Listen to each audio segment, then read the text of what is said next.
Sa isang payapang lungsod, biglang lumitaw ang isang malaking puwersa ng pulang enerhiya, na kilala bilang Paradox Zone. May isang lalaking nagtangkang lumapit dito, ngunit tila huli na nang may lumabas na halimaw mula sa Paradox Zone. Ang binata ay hindi nagdalawang isip na magbago ng anyo at sumugod upang harapin ito. Sa isang iglap, nawasak ang halimaw. Ang lahat ng ito ay naipost online at nakakuha ng napakalaking pakikipag-ugnayan na ikinatuwa ng bida. Bigla namang pumasok ang kanyang nakababatang kapatid na babae at binulabog ang kanyang iniisip, hinihila siya upang simulan ng isang bagong araw. Sa ibang dalampasigan, isang uri ng card ang inanod sa pampang at pinulot ng isang babae. Napag-alaman na hindi pa nagtatagal, natuklasan ng mga tao ang isang elementong higit pa sa karaniwan na mas fundamental kaysa sa mga atomo sa materya. Isang bagay na kayang lumikha ng mga emosyon, kakayahan, alaala, at iba pang komplikadong bagay, na tinatawag na loika. Dahil dito, unti-unting nagsimulang maganap ang mga labanan para sa kaligtasan ng mga mundo. Sa kanilang lungsod, na napapalibutan ng isang protektibong harang, isang espasyal na portal ang lumitaw at may bumulusok mula rito. Sa sandaling yun sa tahanan ng mga Tsurugi, ang kanyang pamilya ay nag-aalmusal at masayang nagkukwentuhan. Nang dumating ang isang bagong abiso tungkol sa isang Paradox Level 3.7 na malapit ng lumitaw. Ang ama at kapatid ni Tsurugi ay hindi gaanong nagbigay pansin dahil isa lang itong mababang antas na paradox. Si Tsurugi lang ang nag-alala at nagtago sa ilalim ng mesa. Sa ibang lugar, ang mga babae ay lumalaban sa mga halimaw na lumalabas mula sa Paradox Zone. Salamat sa kanilang kasanayan sa paggamit ng loika at kombinasyon, madaling natalo ang halimaw at bumalik sa orihinal nitong anyo. Sa bahay, gustong bumalik ni Tsurugi sa kanyang kwarto para matulog ngunit hinayla siya ni Shuri upang pumunta sa syudad para pumili ng regalo para sa kaarawan ng kanilang ama. Para hindi makilala ng mga tao, kailangan ni Tsurugi na magbalat kayo ng palihim. Sa sandaling yun sa kalye, nagkaroon ng kaguluhan dahil may lumitaw na marangyang sasakyan. Nagpakilala ang mga babaeng nakauniporme bilang miyembro ng soccer club at tila nagkaroon ng pagtatalo sa pagitan nila at ng may-ari ng sasakyan. Ngunit dahil sa Artikulo 6 ng Batas ng World Self-Defense Alliance, kinailangan ng babaeng si Yukari na sumunod sa butler papasok sa marangyang sasakyan at umalis, iniiwan ang kanyang mga kaibigan. Hindi gaanong pinansin ito ni Tsurugi at nagpatuloy sa paglalakad kasama ang kanyang kapatid. Sa ibang dako, kinumbinsi ni Direktor Veronica si Yukari na siya ay isang potensyal na logic A-list, isa sa milyon. Ang ibang logic A-list ay natuwa na makakita ng bagong dating. Nagpatuloy si Veronica sa pagpapaliwanag ng loika kay Yukari, isang bagay na lumilitaw sa pagdadalaga, pagbibinata at nawawala sa paglaki. Pagkatapos, isa pang tao na nagngangalang Nemesis ang lumitaw sa silid, ang Covenant Goddess ni Veronica, isang bagay na magkakaroon din si Yukari kapag siya ay naging miyembro ng ALCA Security Bureau. Pagkatapos ay may isa pang abiso tungkol sa pagtukoy ng antas ng paradox na 7.2, mas mataas kaysa sa nakaraang isa. Sa panig na ito, natanggap din ng magkapatid na Tsurugi sa shopping center ang bagong abiso. Tumakbo ang lahat palabas ng sentro dahil sa takot.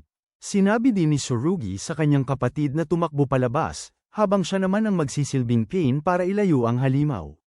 Mabilis niyang nakuha ang atensyon ng halimaw at tinulungan siya ng isang babae upang umakyat ng mas mataas. Lumitaw din ang mga logic A-list upang harapin ang halimaw na ito, bagaman natalo nila ito at pinabalik ang dayuhan sa tunay nitong anyo. Aksidente nila itong nakatakas. Inutusan ng direktor ang mga babae na isara muna ang gate ng Paradox Zone at hanapin ang halimaw mamaya. Sakalang tumakbo palabas ng shopping center si Tsurugi.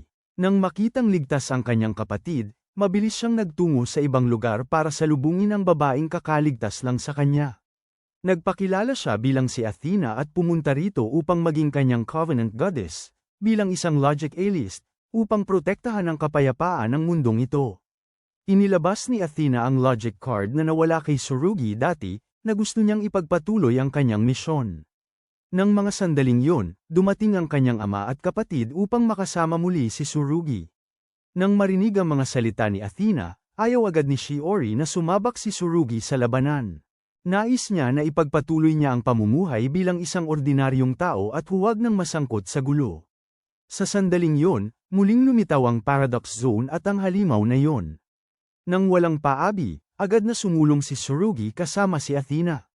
Sa daan, isinalaysay ni Athena ang nangyari 2 taon na ang nakalipas sa Hong Kong, kung saan binaliwala ni Tsurugi ang payo ng kanyang amo at sumugod upang protektahan ng lahat kahit pa nangangahulugan iyon ng pagsasakripisyo ng sarili, na siyang dahilan kung bakit niya ito pinili.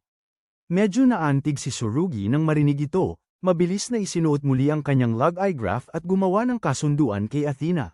Sa panahong ito, magulo ang zona ng paradox, nahihirapan ang mga babaeng low-haikaliste dahil umaabot na sila sa kanilang limitasyon. Habang ang halimaw ay walang ipinapakitang pagod, sa sandaling iyon ay lumitaw si Tsurugi kasama ang kanyang kagamitan ng low-haikalista, ginagamit ang kanyang kalasag upang ipagtanggol laban sa pag-atake ng halimaw at sinabihan ang lahat na lumaban sa pagkakataong ito. Habang nakatayo ang lahat na tulala, ginamit ni Tsurugi ang kanyang low-ika upang salakayin at pahinain ang halimaw.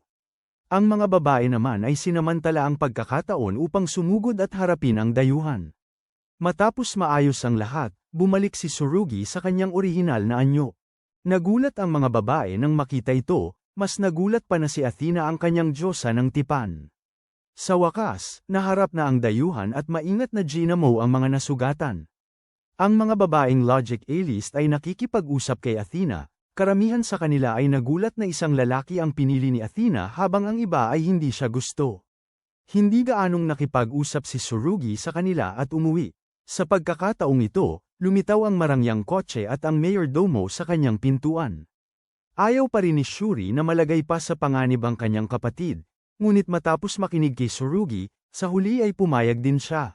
Pagkatapos magpaalam sa kanyang ama at kapatid na babae, sumang-ayon si Tsurugi na sumakay sa kotse kasama ang mayordomo. Sa ibang lugar, labis na nagulat ang isang lalaki na pinili ni Athena si Tsurugi, ngunit kasabay nito ay malaki ang kanyang pag-asa para sa kinabukasan nito.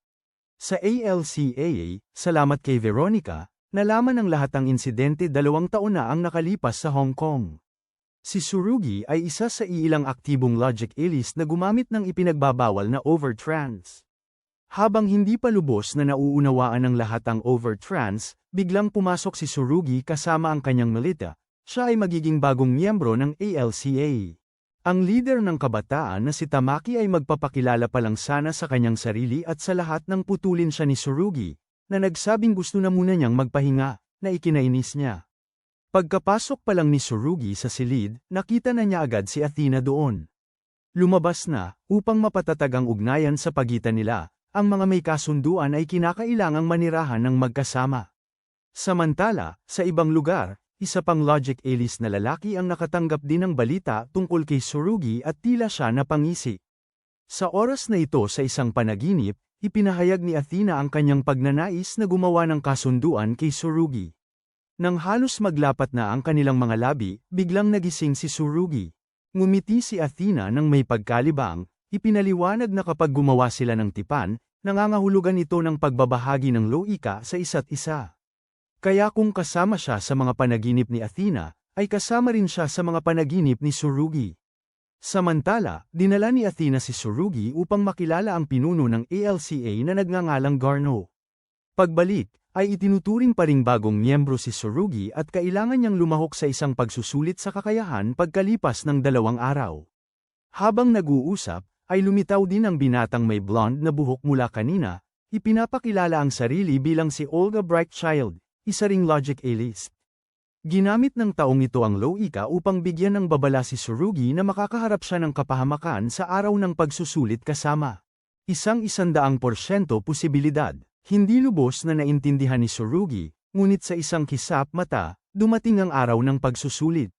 Bukod kay Tsurugi, kailangan ding dumating ang ibang mga babae para sa mga layunin ng pagrepaso. May 500 tanong ang pagsusulit at kung sino ang nakakuha ng pinakamababang marka ay kailangang magluto para sa grupo. Mabilis na binasa ng kalaban ang mga tanong para sa lahat, at maliban sa babaeng blonde, tama ang sagot ng bawat isa. Pinag-usapan din ng maliit na batang si Yukari ang pinagmulan ng mga halimaw batay sa kanyang natutunan, at ipinaliwanag ng mga Diyos ng tipan na ang pagbubukas o pagsasara ng mga tarangkahan ay nangangailangan ng gate card para maiwasan. Mga halimaw na bumalik. Nagpatuloy ang mga tanong hanggang hapon. Lumabas ang resulta ng pagsusulit, nakuha ni Tsurugi at ng team leader na si Tamaki ang perpektong marka, habang ang babaeng blonde ay may pinakamababang marka. Pagkatapos ng pagsusulit, lahat ay pumunta sa cafeteria at nasiyahan sa napakalaking hamburger na gawa ng babaeng blonde na mababa ang marka. Masarap ang lahat maliban sa sarsa. Kumain si Tsurugi ng sarsa at pabalik-balik siyang nagbanyo, kaya ito ang kamalasang nabanggit ni Olga. Nang sandaling yun, tinawagan ni Shuri ang kanyang kapatid, sinabi sa kanya na biglang nagdala ang kanilang ama ng isang kakaibang babae sa bahay, at tila sila'y mayroong uri ng delusyon. Matapos ang tawag, inakala ng mga babae na may kasintahan si Tsurugi, at masaya silang nagkwentuhan lahat.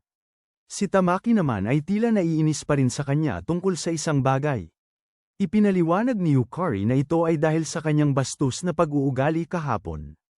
Agad na lumapit si Tsurugi upang humingi ng paumanhin at tanungin ang mga pangalan ng lahat. Nalaman niyang ang babaeng may kulay gintong buhok ay si Chloe kasama ang diyosa ng kasunduan na si Valkyrie. Ang babaeng may maikling asul na buhok ay si Ashwamana kasama ang diyosa ng kasunduan na si Artemis, at ang diyosa ng kasunduan ni Tamaki ay si Venus. Pagkatapos, ipinahayag ni Tamaki ang kanyang oras ng trance bilang 225 oras, dahil isa na siyang logic A-list mula pa noong 13 taong gulang siya. Hindi rin pinansin ni Tsurugi ang bagay na ito. Kinuha niya ang kanyang log eye graph upang tingnan at nakita na ang numerong ipinapakita ay 2066 na oras. Ipinaliwanag ni Athena na dahil sa natatanging konstitusyon ni Tsurugi, ang kanyang limitasyon ng trance ay kayang bumalik ng napakabilis.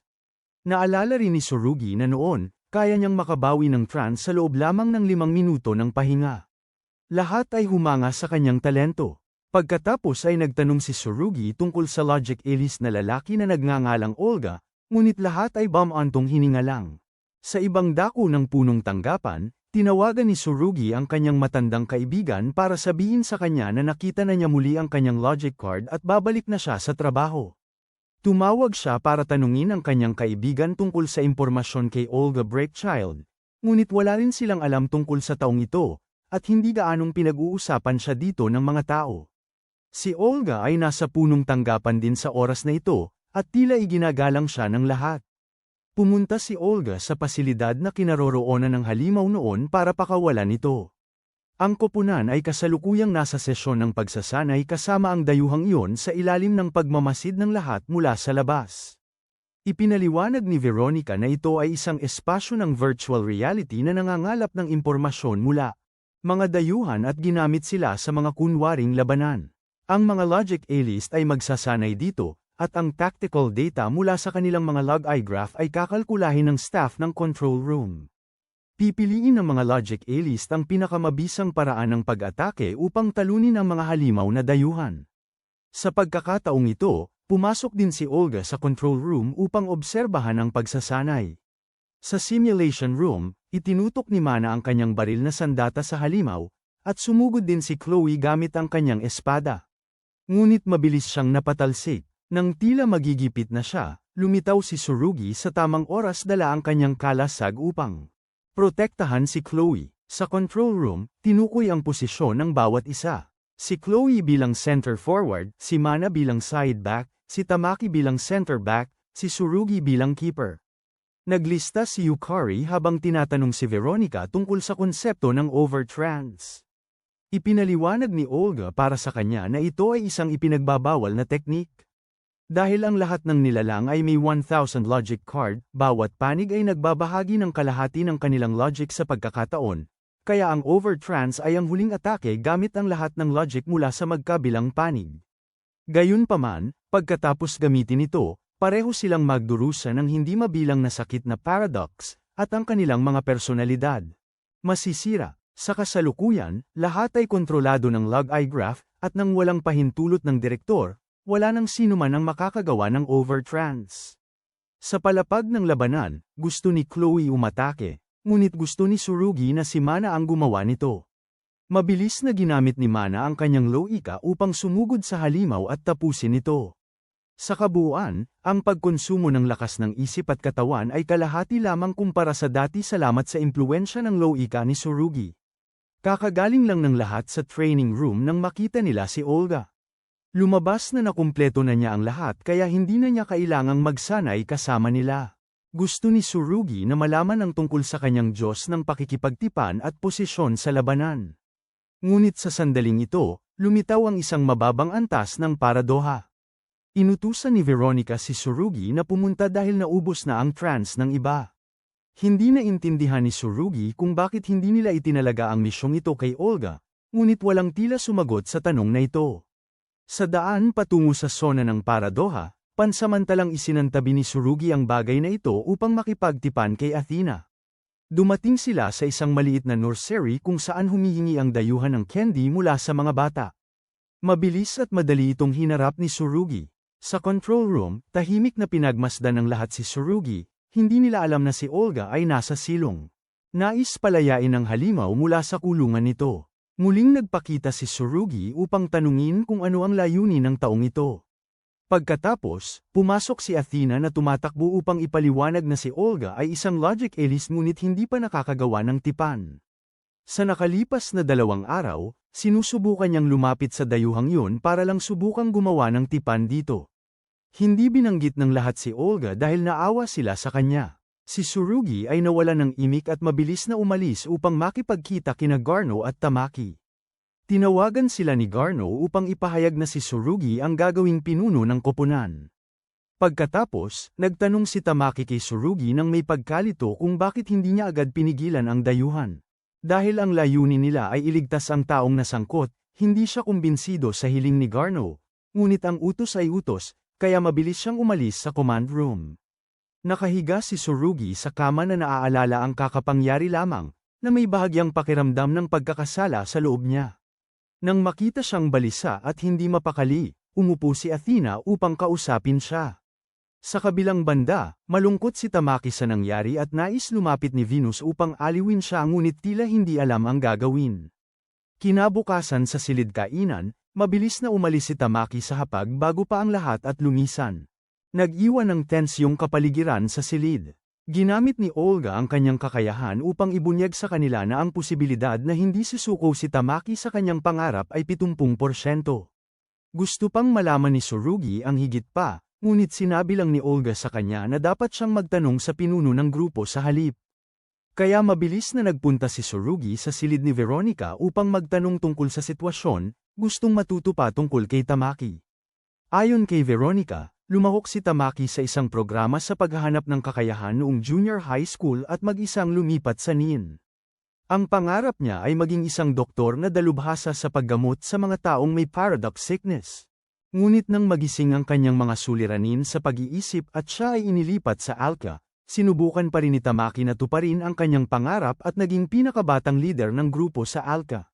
Dahil dito, lalo pang nakaramdam ng pagkakasala si Tsurugi na para bang isa siyang makasalanan, ngunit patuloy pa ring itinuro ni Nemesis at Veronica ang mga kapintasan ni Tamaki. Masyado siyang nagpapahalaga sa panlabas na anyo at sa usapin kung dapat bang wakasan ang buhay ng mga dayuhan o hindi.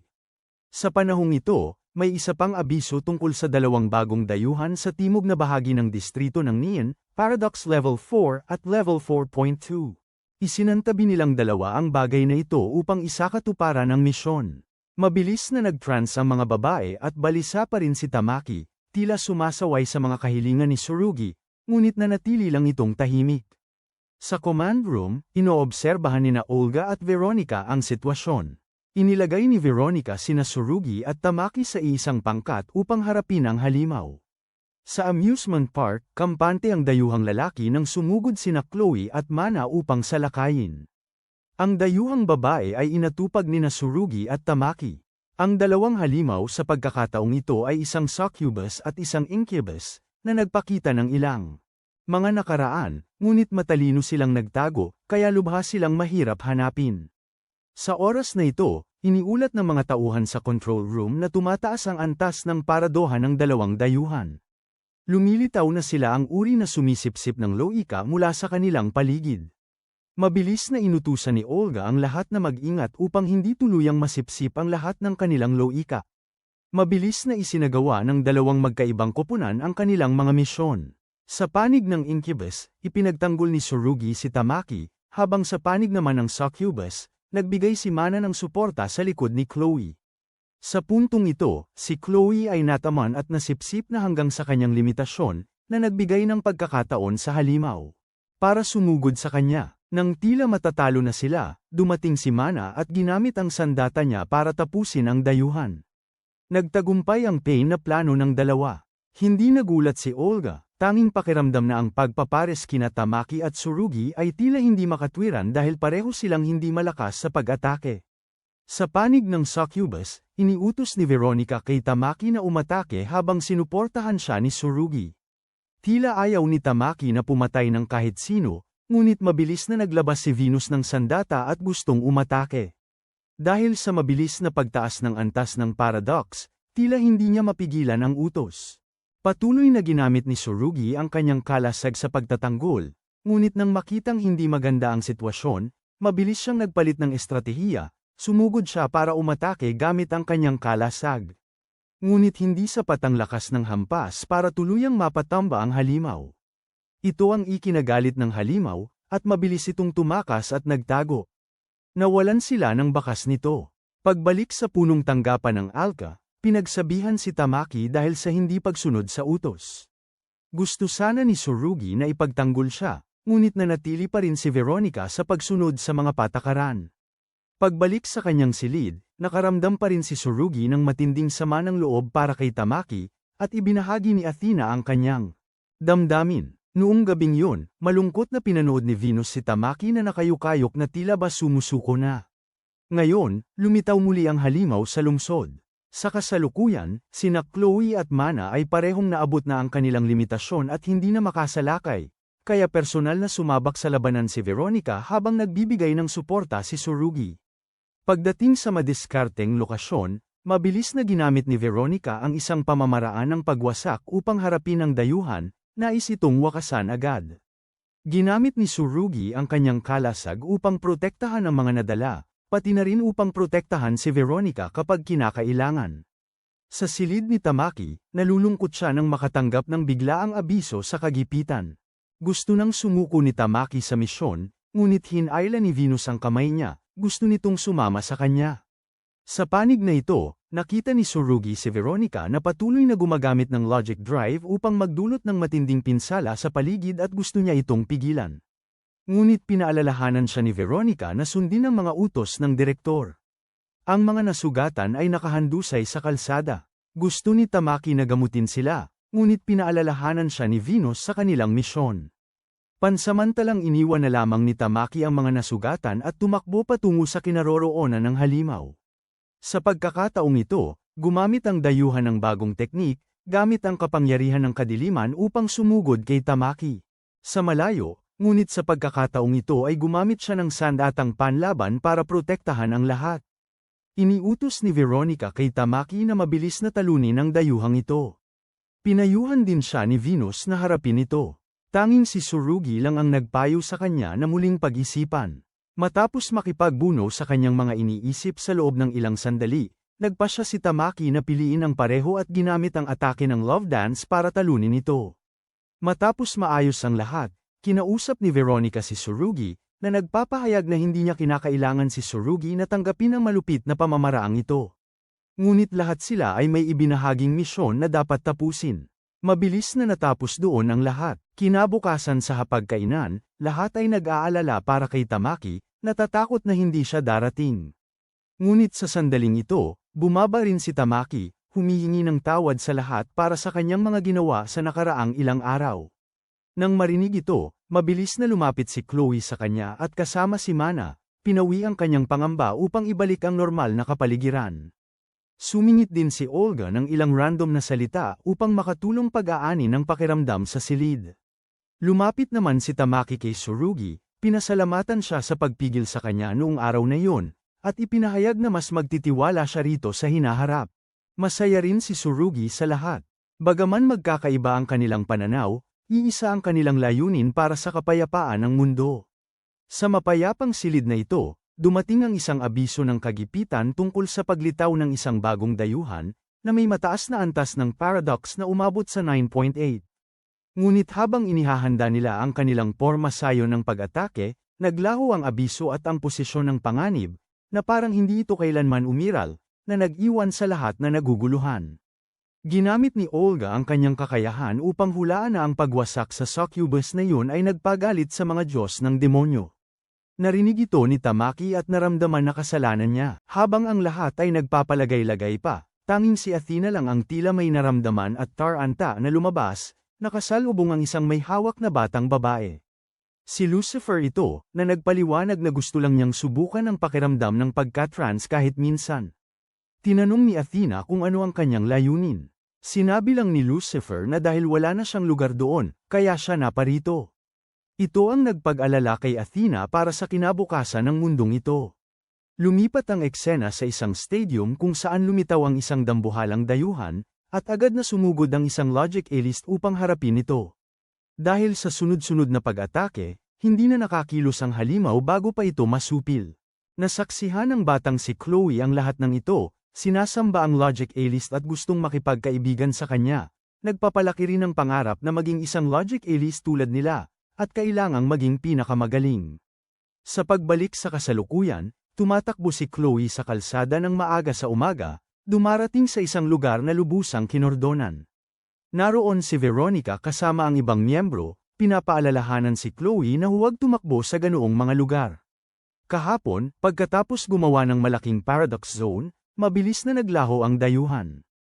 Agad itong itinuring ni Chloe bilang kanyang bagong kalaban. Pagbalik sa silid kainan ng team, tiningnan ni Chloe at ng lahat ang plato ng sandwich na tuyong isda na gawa ni Athena at hindi nakapagsalita. Pinaalalahanan ni Tamaki si Chloe na huwag laging sarilihin ang paggawa ng mga bagay at baka mapag-alitan ng buong team ng investigation team, pero hindi gaanong pinansin ni Chloe. Pinag-usapan ni Tamaki at ng lahat kung sino ang makakagawa ng paradox na level 9.8 na ganoon. Sa oras na yon, lumitaw ang isang babaeng nagngangalang Clown na pinaalalahanan si Chloe na huwag malate sa ensayo. Pumunta si Chloe sa opisina ng staff at humiram ng kanilang computer upang imbestigahan ang insidente. Mula sa araw na yon, dahil sa kakayahan ng computer, mabilis na natukoy ni Chloe ang pagkakakilanlan ng biktima mula sa araw na yon. Sumakay siya sa kanyang bisikleta ng kasing bilis ng kidlat upang hanapin ang taong yun. Sa control room, pinag-uusapan din ng lahat ang babaeng nakatagpo sa 9.8 na dayuhan. Noon din nakita rin nila si Chloe na papalapit sa biktima. Dahil sa paggabay ni Chloe, inilarawan ng isa pang babae ang tao, isang binata na may buhaghag na karga-karga ang biktima sa kanyang mga bisig. Bigla, may lumabas na isa pang abiso tungkol sa paglitaw ng isang bagong paradox zone na may level na 4.0. Dahil angkop, itinalaga ni Veronica si Chloe sa misyong ito. Papunta na ang lahat nang makatanggap sila ng abiso tungkol sa dalawang bagong dayuhan na may antas na 2.66 at antas 2. Dahil nagkaisa ang lahat sa isang lugar, inutusan ni Tsurugi si Chloe na magkita sa area number 7. Ngunit hindi sumunod si Chloe sa kanyang mga utos. Gustong harapin ang dayuhang may antas 4 sa area. Narinig ni Valkyrie ang utos at bumaba sa sasakyan upang sumama kay Chloe. Mabilis na nagkita ang dalawa at nagbago ng anyo sa pamamagitan ng trance upang tumungo sa area 12. Sa panig na ito, mabilis na isinagawa ni Mana at ng lahat ang trance kasama ang kanilang mga Diyos ng kasunduan at lumabas ng sasakyan para isagawa ang misyon. Paulit-ulit na hiniling ni Veronica kay Chloe na makipagkita sa grupo ni Tsurugi para suportahan ang misyon pero wala siyang natanggap na tugon. Napakagulo ng panig na yon, at tinamaan pa at nasugatan si Tsurugi. Lumipas ang oras at pagkaraan ng ilang sandali ay kararating lang nina Chloe at Valkyrie sa punong himpilan at nakita si Tamaki na naghihintay. Galit na pinagsabihan ni Tamaki si Chloe sa paggawa ng mga bagay sa sarili niyang paraan at hindi pinapansin ang mga nakapaligid sa kanya, paulit-ulit na sumusuway sa utos. Naisip ni Chloe na mas mabilis kung maghihiwalay sila para lumaban, at saka, kapag humaharap sa kalaban. Dapat kang sumalakay kaagad. Mula noon, lumitaw ang alitan sa pagitan ng dalawa. Sa panig na ito, iniulat ni Veronica ang sitwasyon kay Garno. Bahagyang nasugatan lang si Tsurugi, kaya pagkatapos ng paggamot ay maaari pa rin siyang magpatuloy upang makumpleto ang trance. Tila labis na pinahahalagahan ni Garno si Tsurugi, na nangangailangan sa lahat na tratuhin siya ng maingat. Sa panig na ito, naiinis pa rin si Chloe sa pangungulit ni Tamaki. Nanatiling tahimik lang si Valkyrie. Sa tabi ng kama ng ospital, kakagising lang ni Tsurugi nang pumasok si Tamaki, humihingi ng paumanhin sa ngalan ni Chloe. Bago pa sila makapagsalita ng anuman, sa sandaling ito ay may isa pang abiso tungkol sa humigit kumulang 70 dayuhan na umaatake. Nang hindi pa nakakatanggap ng anumang instruksyon, umalis na agad si Chloe sa silid kasama si Valkyrie. Napaka-apurado ng sitwasyon kaya kinailangan ni Olga na makiusap sa isang mahinang dayuhan na makipagkasundo sa kanya upang tumulong sa pagharap dito, ngunit ang naging tugon ay hindi. Sa panig na ito, nais ni Chloe na sumakay ng kotse at umalis agad, ngunit parehong pinapaghintay sila ni Tamaki at Veronica hanggang sa makapag-trans sila bago lumarga. Doon naman, mabilis na nagtungo ang mga itinalaga sa lokasyon kung nasaan ang mga dayuhan. Sa silid kainan, si Artemis ay makapagdasal lamang para sa kaligtasan ng lahat. Sa kotse, mabilis na gumawa ng kasunduan si Tsurugi kay Athena at sumugod pasulong. Hindi pa rin makaalis sina Tamaki at Chloe at tanging mapanood lamang si Tsurugi na lumalaban sa mga halimaw mula sa malayo. Mayroon pa silang 20 hanggang 25 minuto bago nila mabawi ang kanilang ulirat. Pagkatapos ay pinaandar ang kotse, at patuloy pa ring nagtatampuhan sina Chloe at Tamaki. Tanging ang kanilang dalawang Diyos ng kasunduan lamang ang nais na mabilis nilang sabihin ang kanilang saloobin. Patuloy na pinagsabihan ni Tamaki si Chloe, at matagal nang nagtalo ang dalawa. Ang kotse ng grupo ay lumihis sa Pormasayon, ngunit sa pagkakataong ito ay walang sinabi si Veronica. Sa loob ng sasakyan, si Chloe ay nakikipagtalo pa rin kay Tamaki, naniniwalang hindi kasing mapagkakatiwalaan ang pangkat ng investigasyon gaya niya. Isinalaysay ni Tamaki ang insidente kung saan hindi sinunod ni Chloe ang plano at ikinasugat ni Tsurugi. Naniniwala pa rin si Chloe na hindi niya kayang ipagkatiwala ang lahat sa iba, na hindi siya makina na marunong lang sumunod sa mga utos. Sa kabilang banda, si Tsurugi ay mag-isang umaharap pa rin sa mga dayuhan, na lubhang nagpapahina sa kanyang lakas. Sa kabilang banda, bagamat nakapasok na sila sa trance, si Chloe at Tamaki ay nakikipagtalo pa rin sa isa't isa. Naniniwala si Tamaki na sila ay isang koponan at kailangan nilang magtulungan, habang si Chloe naman ay naniniwala na ang pagkilos bilang isang grupo ay paraan lamang ng mahihinang tao na nililinlang ang kanilang sarili. Nang walang paabi, si Chloe ay sumugod upang atakihin ang mga halimaw, ngunit siya ay pinigilan ni Tamaki. Sa panig na ito, si Tsurugi ay umabot na sa kanyang limitasyon. Ngunit dahil matagumpay ang paglilikas ng lahat, sa wakas ay nakapagpahinga siya at hindi na nakayanan pa, na umabot na sa kanyang limitasyon. Sa mismong mapanganib na sandaling yun, dumating si Tamaki sa tamang oras at lumikha ng kalasag para sa lahat. Nais ni Tsurugi na umalis sila ni Athena ng mabilis, ngunit determinado si Tamaki na protektahan ang dalawa. Nang mga ito, habang ng paraming dayuhan ang napipinsala, mas lalo namang tumataas ang antas ng ilan sa kanila, at walang sino man ang sapilitang pinagagalaw, tulad ng mga papay. Gusto ni Chloe na tulungan si Tamaki na harapin ang mga ito. Sinabihan ni Tamaki sina Tsurugi at Athena na umatras. Ginamit ni Chloe ang kanyang logic drive para harapin silang lahat sa isang indayog lang ng espada. Sa puntong ito, iilan na lang ang dayuhan ang nanatiling buhay, ngunit patuloy pa ring tumataas ang kanilang antas sa nakababahalang level. Tumigil ang magulong-gulong na umiikot, at lumitaw ang isang mataas na antas na halimaw na hugis Joker. Agad ginamit ni Tamaki ang kanyang kapangyarihan para panatilihin itong nakapirmi sa lugar. Naalala ni Chloe ang kanilang pagkakaibigan at agad na sumugod para makipag-ugnayan sa kanya para labanan itong dayuhan. Nailagay sa kontrol ang sitwasyon, kaya nakahinga ang lahat ng maluwag. Pagtungo sa kainan, masayang kumain at nag-usap-usap muli ang lahat. Nang mga oras na ito, humingi ng paumanhin si Athena kay Tsurugi sa mahinang pagganap kanina, ngunit sinabi lang ni Tsurugi na labis silang nag-alala sa kanya. Nang marinig ito, nagpa siya si Athena na sabihin ang totoo, na nakilala niya ang dayuhang si Lucifer, na siya rin ang may level 9.8 mula noon. Sumapit ang gabi sa lungsod, at lumipas ang oras ng mapayapa. Lumitaw si Mana sa isang maliit na eskinita, binuksan ng isang kahon upang suriin ang isang bagay saka malungkot na isinara itong muli. Sa punong tanggapan, nalaman ng lahat ang tungkol sa pagkawala niya at ni Artemis. Dahil lampas na sa curfew, labis na nag-alala sina Yukari at Tsurugi, ngunit tila sanay na sina Tamaki at Chloe sa pagkawala na ito. Sa labas ng lungsod, tahimik na nakaupo si Mana sa sulok ng eskinita, pinapanood ang mga taong dumadaan. Malumanay na lumapit si Artemis, pinayuhan siyang bumalik bago mag-alala ang lahat. Sa loob ng punong tanggapan, ikinwento ni Tamaki kay Tsurugi ang buong sitwasyon. Si Mana ay isang batang iniwan sa isang kahon, pagkatapos ay dinala sa isang ampunan, ngunit hindi siya makasundo ng mga nakapaligid sa kanya. Patuloy siyang tumitingin at umaasa na may babalik sa kahon na iyon, kaya madalas siyang sumusulat ng mga liham at inilalagay ang mga ito doon, umaasang isang araw ay matatanggap ng kanyang mga magulang ang mga liham at tatawagin siyang pabalik. Kahit pagkatapos maging isang logic elitist at sumali sa ALCA, madalas pa rin niya itong ginagawa. Lahat ay sumubok na tulungan si Mana na mahanap ang kanyang mga kamag-anak, ngunit tila siya ay isang taong hindi mahilig ngumiti. Sa panig na ito, si Tsurugi ay nakikipag-usap sa kanyang ama tungkol sa kanyang katatapos lang na narinig. Pinayuhan siya ng kanyang ama na gumamit ng pagkaing pang-pag-ibig upang tunawin ang nagyayelong pusong yon. Kaya kinabukasan, isang dessert na red bean at kalabasa ang ginawa lalo na para kay Mana. Pumasok naman si Tamaki sa silid kainan na galit na hawak ang isang pahayagan, nagbubunyag na ito ay pagkaing para sa mga magkasintahan.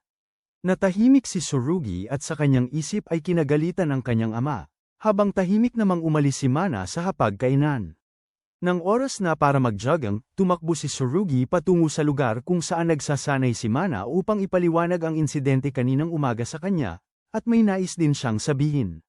Ngunit hindi pinansin ni Mana at isinuot ang kanyang headphone at tumakbo palayo. Ngunit nang marinig niyang binanggit ni Tsurugi ang insidente 2 taon na ang nakalipas sa Hong Kong, agad siyang tumakbo pabalik, gustong itanong sa kanya ang pakiramdam ng pagganap ng lampas sa trance. Naalala ni Tsurugi na noong panahong yun, sobrang desperado siya, dahil gusto niyang protektahan ang lahat ng nasa paligid niya. Kailangan niyang gawin ang hakbang na yun. Tungkol naman sa mga kahihinatnan, maswerte si Tsurugi at nawala lang ang kanyang mga kakayahang logic elitist, ngunit sa mas malalang kaso, mawawala ang parehong emosyon at alaala. Habang sila ay nag-uusap, dumating ang bagong abiso tungkol sa isang dayuhan na may paradox level 6.5, at isa rin itong lumilipad na halimaw. Agad sumakay ang lahat sa kotse upang mag-trance at harapin ang halimaw. Narating nila ang isang pabrika sa ilalim ng lupa at naghandang pamwesto. Sa sandaling ito, biglang lumitaw ang mga kamay mula sa ilalim ng lupa at dinakip sina Chloe at Tamaki, na nagdulot ng matalim na pagbaba ng logic rate ng dalawa. Agad na inutusan ni Veronica ang dalawa na mabilis na umatras, dahil ang halimaw na ito ay napilitang itigil ang pag-trance ng mas maaga kaysa karaniwan. Ayon sa silid ng investigasyon, ang paradox zone sa paligid nito ay naglalabas ng isang uri ng lason na nakakapagpahina sa pisikal at mental na lakas ng mga pumasok. Lahat ay nawalan ng pag-asa sa malapitang labanan, tanging si Mana na lang ang maaasahan, agad siyang nagtago at lumapit sa halimaw. Inutusan ni Tsurugi si Mana na umatras, ngunit sa sandaling ito, sumugod na ang mga halimaw at inatake si Mana. Agad na tumakbo si Tsurugi upang protektahan siya. Dahil nalasan si Mana sa sitwasyong ito, kailangan nilang dalawa na mabilis na umakyat sa mas mataas na lugar upang makatakas. Pagbalik sa punong tanggapan ng ALCA, lahat ay nakatayo at nag-aalala sa paligid ng silid ng ospital ni Mana. Naroon pa rin ang dayuhan at binabantayan sa labas ni Chloe. Ayaw ni Mana na manatili ang lahat sa silid, kaya mabilis na umalis ang lahat. Nakaupo rin mag-isa si Tsurugi sa silid kainan, iniisip ang isang bagay na bumabagabag sa kanya. Hinahangaan din ni Athena ang paligid nang bigla niyang mapansin na ang buong kapitbahayan na iluminado ay biglang nagdilim. Dahil sa pagkawala ng kuryente, kailangan ng lahat na pumunta sa pinakamataas na palapag at gamitin ang natitirang kagamitan upang suriin ang sitwasyon. Ang apektadong lugar ng paradox zone na sanhi ng dayuhang yun ay kumalat sa buong sentro ng enerhiya. Ang mga ulat mula sa mga ospital sa buong lungsod ay nagpahiwatig na lubos na naapektuhan ng pagkawala ng kuryente ang mga pasyente. Sa oras na ito, lumitaw din ang hepe ng koanihan, si Giarno, upang maghatid ng masamang balita. Bagamat nakakuha sila ng suporta mula sa buong bansa, wala pa ring makakarating kaagad. Sinabi rin ni Olga na kung hindi nila malalapitan ang dayuhan, magiging napakapangit ng sitwasyon. Si Mana, sa kabila ng pagiging sugatan, ay nagpasya pa ring umalis kasama si Artemis. Ang kanilang pagdating sa pinangyarihan ay ikinagulat ng lahat. Hindi nag-aksaya ng panahon si Mana at agad na lumapit sa Sonang Paradox, humingi pa nga ng pahintulot na gamitin ang Overtrans. Sa katunayan, kung gagamitin nila ito, matatalo nila ang halimaw mula sa malayo, ngunit walang pumayag. Ang halaga ng paggamit ng Overtrans na binanggit ni Tsurugi ay nakaantig sa kanya, at nais ni Mana. Upang simulan ang lahat sa ganitong paraan. Nais ni Tsurugi na pumunta doon at pigilan si Mana, ngunit inaprubahan na ni Veronica ang paggamit ni Mana ng Overtrans. Inaprubahan ng utos, at naghahanda na si Mana na isagawa ito nang dumating si Tsurugi sa tamang oras upang pigilan siya. Nagmungkahi siya ng alternatibong solusyon, nais gamitin ang kanyang sarili bilang panangga upang bumili ng oras para kay Mana na harapin ito sa makipot na espasyo. Pinayuhan siya ni Tsurugi na huwag gumawa ng anumang katangahan dahil may mga kasamahan pa sa likod na pagdesisyonan na ang lahat, at muling pumasok si Mana na sinusuportahan siya ni Tsurugi sa pamamagitan ng kanyang kalasag. Inilapit niya si Mana sa dayuhan, at kahit na naitulak sila palayo, pareho pa rin silang sumugod muli. Nang dumating ang pagkakataon, agad na pinaputukan ni Mana ang bibig ng halimaw. Matagumpay nilang natalo ang halimaw. Ang lahat sa likuran ay sa wakas nakahinga ng maluwag. Naniniwala si Giorno na hindi mali ang desisyon ni Veronica noong panahong yun, ngunit higit na mas malaki ang kanilang lakas. Ilang sandali pa, muling idinilat ni Mana ang kanyang mga mata sa silid ng ospital, na ang lahat sa tabi niya ay nag-aalala. Sa wakas ay ngumiti si Mana, na labis na ikinatuwa ng lahat. Sa isang silid, ang dayuhan mula kanina ay nakangiti ng may pagkalibang, binabanggit ang isang pusta na ginawa nito kay Lucifer. Isang umaga, masayang naglalaro ng soccer ang mga bata nang magkasama, habang si Yukari ay nagdidirekta sa lahat mula sa malayo.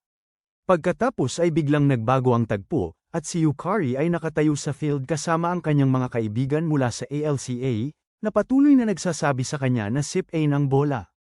Lumabas na isa lamang itong panaginip niya, mula noong siya ay isang ordinaryong tao pa lamang kasama ang kanyang club.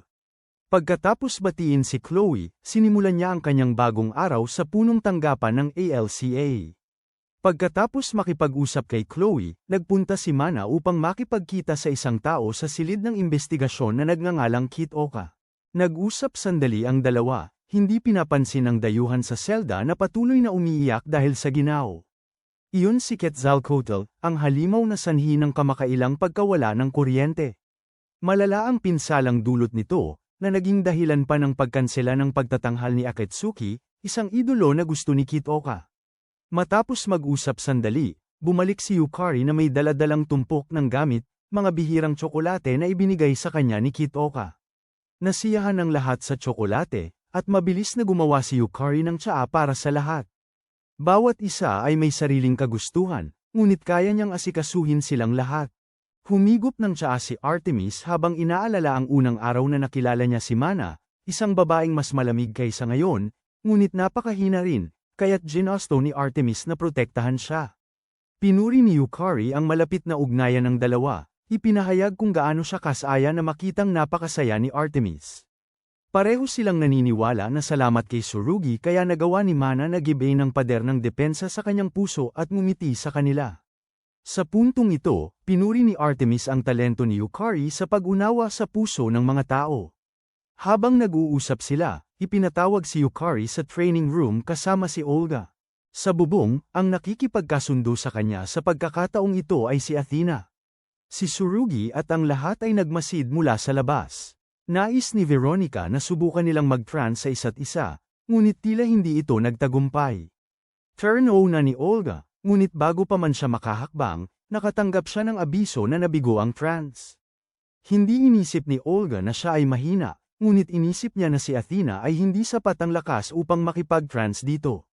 Tumawa lang si Athena kasabay ng mga salita ng hanggal na naliligaw ng isip. Pagkatapos ay lumapit si Yukari kay Athena upang magtanong kung paano gamitin ang trans, at naramdaman ni Athena na kailangan nilang magkaintindihan. Nakita ito ni Veronica at lumapit para magpaliwanag pa. Ganoon din ang kaso kina Athena at Tsurugi. Ang iba't ibang tao ay may iba't ibang pamamaraan, tulad nina Chloe at Valkyrie, o nina Tamaki at Venus. Pinayuhan niya si Yukari na hanapin ang sarili nitong pamamaraan. Muling nagsalita ng kung ano-anong salita si Olga, at si Yukari lang ang umiti bilang tugon sa kanya. Tunay na mapagmalasakit na tao. Pagbalik sa kusina, nagluto si Yukari habang iniisip ang sarili niyang paraan ng pagtatrans, nararamdaman na maaari niyang pagsamahin ang mga pamamaraan ng lahat. Pagkaraan ng ilang sandali, natapos niya ang isang malaking kaldero ng sopas para sa buong team. Sa ibang dako, inaasikaso pa rin ni Ketuka ang dayuhang si Quetzalcoatl, at pareho silang nagrereklamo sa ginaw, nang mapansin niyang biglang naging hindi karaniwan ang katahimikan ng halimaw. Pumasok si Ketuka sa silid at napagtanto niyang sobrang lamig na ni Quetzalcoatl kaya't nagdidiliryo na ito, nagpapakita ng mga senyales ng pagkawala ng malay. Agad na nag-aalalang binuksan ni Ketuka ang pinto ng silid para tingnan ito, ngunit nahulog lang siya ng direkta sa bitag ng halimaw. Sa bahaging ito, kakalabas lang ni Yukari ng palayok ng sabaw nang mahayla siya sa enerhiya ng paradox zone ng Quetzalcoatl na yun. Nang malaman niyang nagkunwaring natutulog ang halimaw na ito at sumapi sa katawan ni Ketuka, isang hiniling ni Yukari na palayain ito, dahil ang matagal na pagiging trans-eject ay mag-iiwan ng pangmatagalang epekto sa biktima. Hindi gaanong alintana ni Quetzalcoatl ngunit nanatili ito upang makipag-usap sa kanya, sa pakiramdam na si Yukari ay isang interesanteng tao at nais siyang lubusang maranasan upang malasap ang kanyang pagkatao. Agad namang ginamit ni Yukari ang kanyang palayok ng sabaw upang barahan ang bibig ng dayuhan, iniimbitahan itong kumain ng sabaw kasama niya. Habang naire-record ang eksena sa screen ng investigation room, inutusan ni Veronica si Chloe at si Piri para ilikas ang mga kawani mula sa punong tanggapan, dahil sina Chloe at Tamaki ay nasa ospital kasama si Mana. Sila lang ang makakahawak sa sitwasyon. Sa loob ng paradox zone, sabik na nilalasap ni Quetzalcoatl ang sabaw ni Yukari, dahil sinabi niya na may sasabihin siya. Ang dayuhan ay nag-aatubiling hindi pa niya sinasaktan. Nang malaman nitong si Yukari ay isang manager, lubhang nasabik ang halimaw, ikinumpara siya sa mga dalagang tagapagsilbi sa dambana ng sinaunang panahon. Sa silid ng imbestigasyon, masyadong maigting ang kasalukuyang sitwasyon, kaya nais nilang pabagsakin ang sahig upang bumagsak sina Quetzalcoatl at Yukari sa ibaba. Inatasan din ni Veronica si Tsurugi na sagipin si Yukari kapag nahulog siya. Gusto ni Olga na sumama sa misyon, kaya pinapante siya ni Veronica malapit kay Quetzalcoatl upang magbigay ng tagubilin kay Yukari. Sa pag-uusap ng dalawa, nalaman nila na ang mga dayuhan ay dumating dito upang sirain ang lahat dahil hindi na sinasamba ng mga tao ang mga halimaw. Nakatanggap si Yukari ng tagubilin mula kay Olga na magpatagal ng oras, kaya agad siyang nagpatuloy sa pakikipag-usap sa halimaw. Sa ibaba, inihahanda ni Veronica ang plano ng pagliligtas kasama ang lahat. Patuloy na sinasabi ng halimaw na gusto nitong sirain ang lahat, at patuloy na sumasagot si Yukari. Para makakuha ng oras, ngunit hindi niya alam na ni Quetzalcoatl ang lahat mula pa sa simula. Agad nitong itinulak si Olga palayo at naghandang harapin agad si Yukari, ngunit sa sandaling yon, ang sahig sa ilalim ay sumabog din, dahilan para bumagsak silang dalawa. Lumitaw si Tsurugi sa tamang oras upang saluhin siya, habang ang halimaw naman ay kinailangan harapin si Veronica, dahil buhay pa ito. Sinabihan ni Tsurugi si Yukari na tumakas agad, pagkatapos ay sumugod siya upang suportahan si Veronica, ngunit sa sandaling yon, biglang tumakbo si Yukari palapit at ginamit ang kanyang katawan upang protektahan si Quetzalcoatl. Bago pa man ang atake ni Veronica na hindi na maaaring pigilan, ginamit niya ang kanyang galing sa soccer upang sipin ang isang malaking ladrilyo pasulong para harangan ang pagsabog. Agad na inihagis ni Tsurugi ang kanyang kalasag para protektahan siya. Ang shockwave mula sa pagsabog ay nagpatamba pa rin kay Yukari, ngunit sa kabutihang palad ay buhay pa rin siya. Hindi maintindihan ni Quetzalcoatl kung bakit siya iniligtas ni Yukari, at sinabi lamang nito na bilang isang manager, kailangan niyang alagaan ang kanyang mga manlalaro. Hindi malinaw kung anong ugat ang natama nito sa halimaw, ngunit si Quetzalcoatl, nang marinig ito, ay dahan-daang binitawan si Kit-Oka at nagbalik sa orihinal nitong anyo. Mabilis na tumawag ng suporta si Veronica at sinuportahan si Yukari na walang malay. Nagpasya si Quetzalcoatl na patawarin sila at pumunta pa sa ospital upang bisitahin si Yukari kasama si Kit-Oka. Nang marinig nito na si Yukari ay isa pa ring logic alis na nagsasanay, sinabi nito kay Yukari na maging shrine maiden ito. Kaya, umakyat sila ni Quetzalcoatl sa rooftop, at sa harap ng lahat ay diretsyong tumalon pababa. Makalipas ang ilang sandali, matagumpay ang proseso ng Franz, at kaya na niyang lumipad kasama si Quetzalcoatl. Labis na nasisiyahan sina Surugi at Veronica sa resulta, naniniwala na ang dalawa ay magiging isang akmang pares. Sa panig na ito, masayang lumipad sina Yukari at Quetzalcoatl sa kalangitan sa gitna ng pagbati ng lahat. Isang magandang araw, tumawag si Surugi sa bahay para ipaalam sa kapatid niya na pinayagan sila ni Alka na magkaroon ng ilang araw na pahinga para makapag-relax, dahil may mga logic aliens na mula sa ibang rehiyon na dumating para pumalit.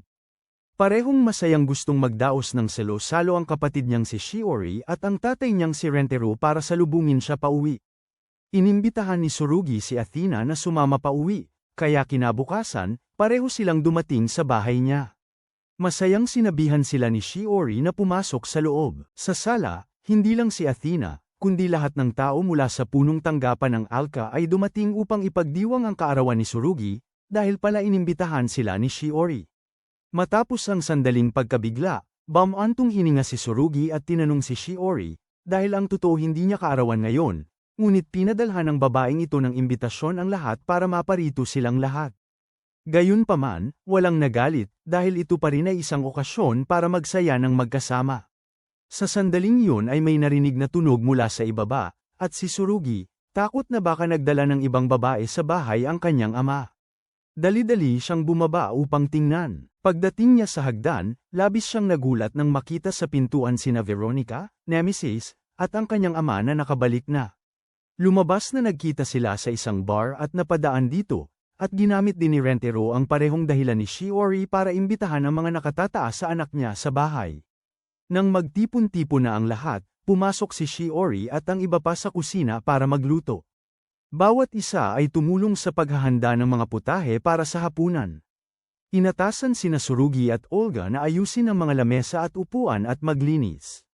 Ang kanyang ama, si Ginoong Rentaro, ay nakaupong nagkukwentuhan ng casual kina Veronica at Nemesis, at nang makita si Nemesis. Ang pakikipag-usap ng masaya kay Rentaro ay ikinagulat ng lahat. Pagkaraan ng ilang sandali, nakahanda na ang lahat ng pagkain, at nagtanong si Tamaki tungkol sa ina ni Surugi. Ipinaliwanag ni Shiori para sa kanya na ang kanilang ina ay nagkasakit at namatay 7 taon na ang nakakaraan, at humingi ng paumanhin si Tamaki sa kanila ng may pagsisisi. Ang sandaling ito ay hindi nagpalungkot sa lahat ng matagal, at sa hapagkainan, bumalik sila sa isang masayahin na kapaligiran. Nagtanong si Rentaro kung may kasintahan na ang sinuman. Itinaas ni Venus ang kanyang kamay, sinasabing gusto niya ang lahat, na nagpangiti sa lahat. Pagkatapos ay nagtanong si Rentaro kung interesado ang kanyang anak sa sinuman dito, at agad na sinabi ni Surugi. Ang kanyang ama na huwag nang magtanong ng ganoon pa. Lahat ay mukhang normal, tanging si Athena lang ang bahagyang namumula at may iniisip.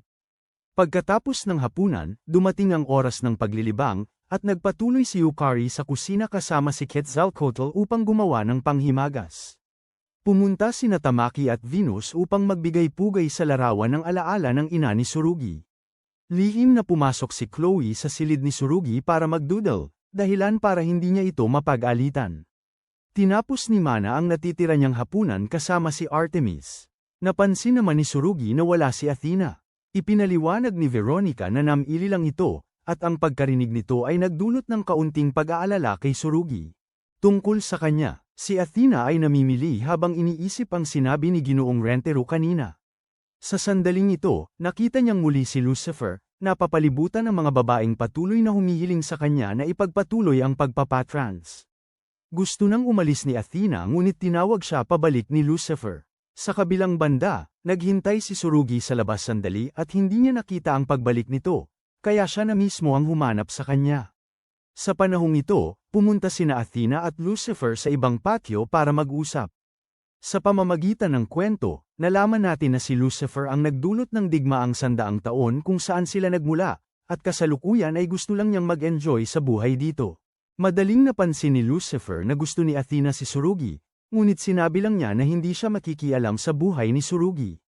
At pagkatapos makumpleto ang misyon matatapos ang lahat. Binanggit ni Lucifer ang paglikha ng mundo na tinatawag na Sepia, isang perpektong lugar kung saan maaaring mamuhay ng magkasama ang mga tao at Diyos. Ngunit sa sandaling ito, natagpuan ni Tsurugi si Athena, at nakaharap din si Lucifer. Gusto ni Tsurugi umatake ngunit pinigilan siya ni Athena, at kalmadong nagpaalam si Lucifer sa kanilang dalawa at umalis. Malungkot na tinanong ni Tsurugi kung bakit hindi tumawag si Athena para ipaalam sa kanya ng si Lucifer. Dumating, nagkaroon ng unang pagtatalo ang dalawa, dahil mas pinagkakatiwalaan ni Athena si Lucifer kaysa kay Tsurugi. Lubos siyang nalungkot dito, pakiramdam niya na ang agwat sa pagitan ng mga tao at Diyos ay tila imposibleng malampasan. Pag-uwi, unti-unting natapos ng lahat ang piging. Patuloy na uminom sina Veronica at Venus, habang umuwi naman ang lahat. Sinabi pa ni Mana na hindi na siya mananatili sa nakaraan, na labis na nagpasaya sa lahat. Matapos umalis ang lahat, nanatili roon sina Nemesis, Athena at Tamaki para magpalipas ng gabi. Pagpasok ni Tsurugi sa silid, nagulat siya na nandoon pa rin si Olga, at suot pa rin ang kanyang damit at nagbabasa ng kanyang manga, tila rin nananatili magdamag.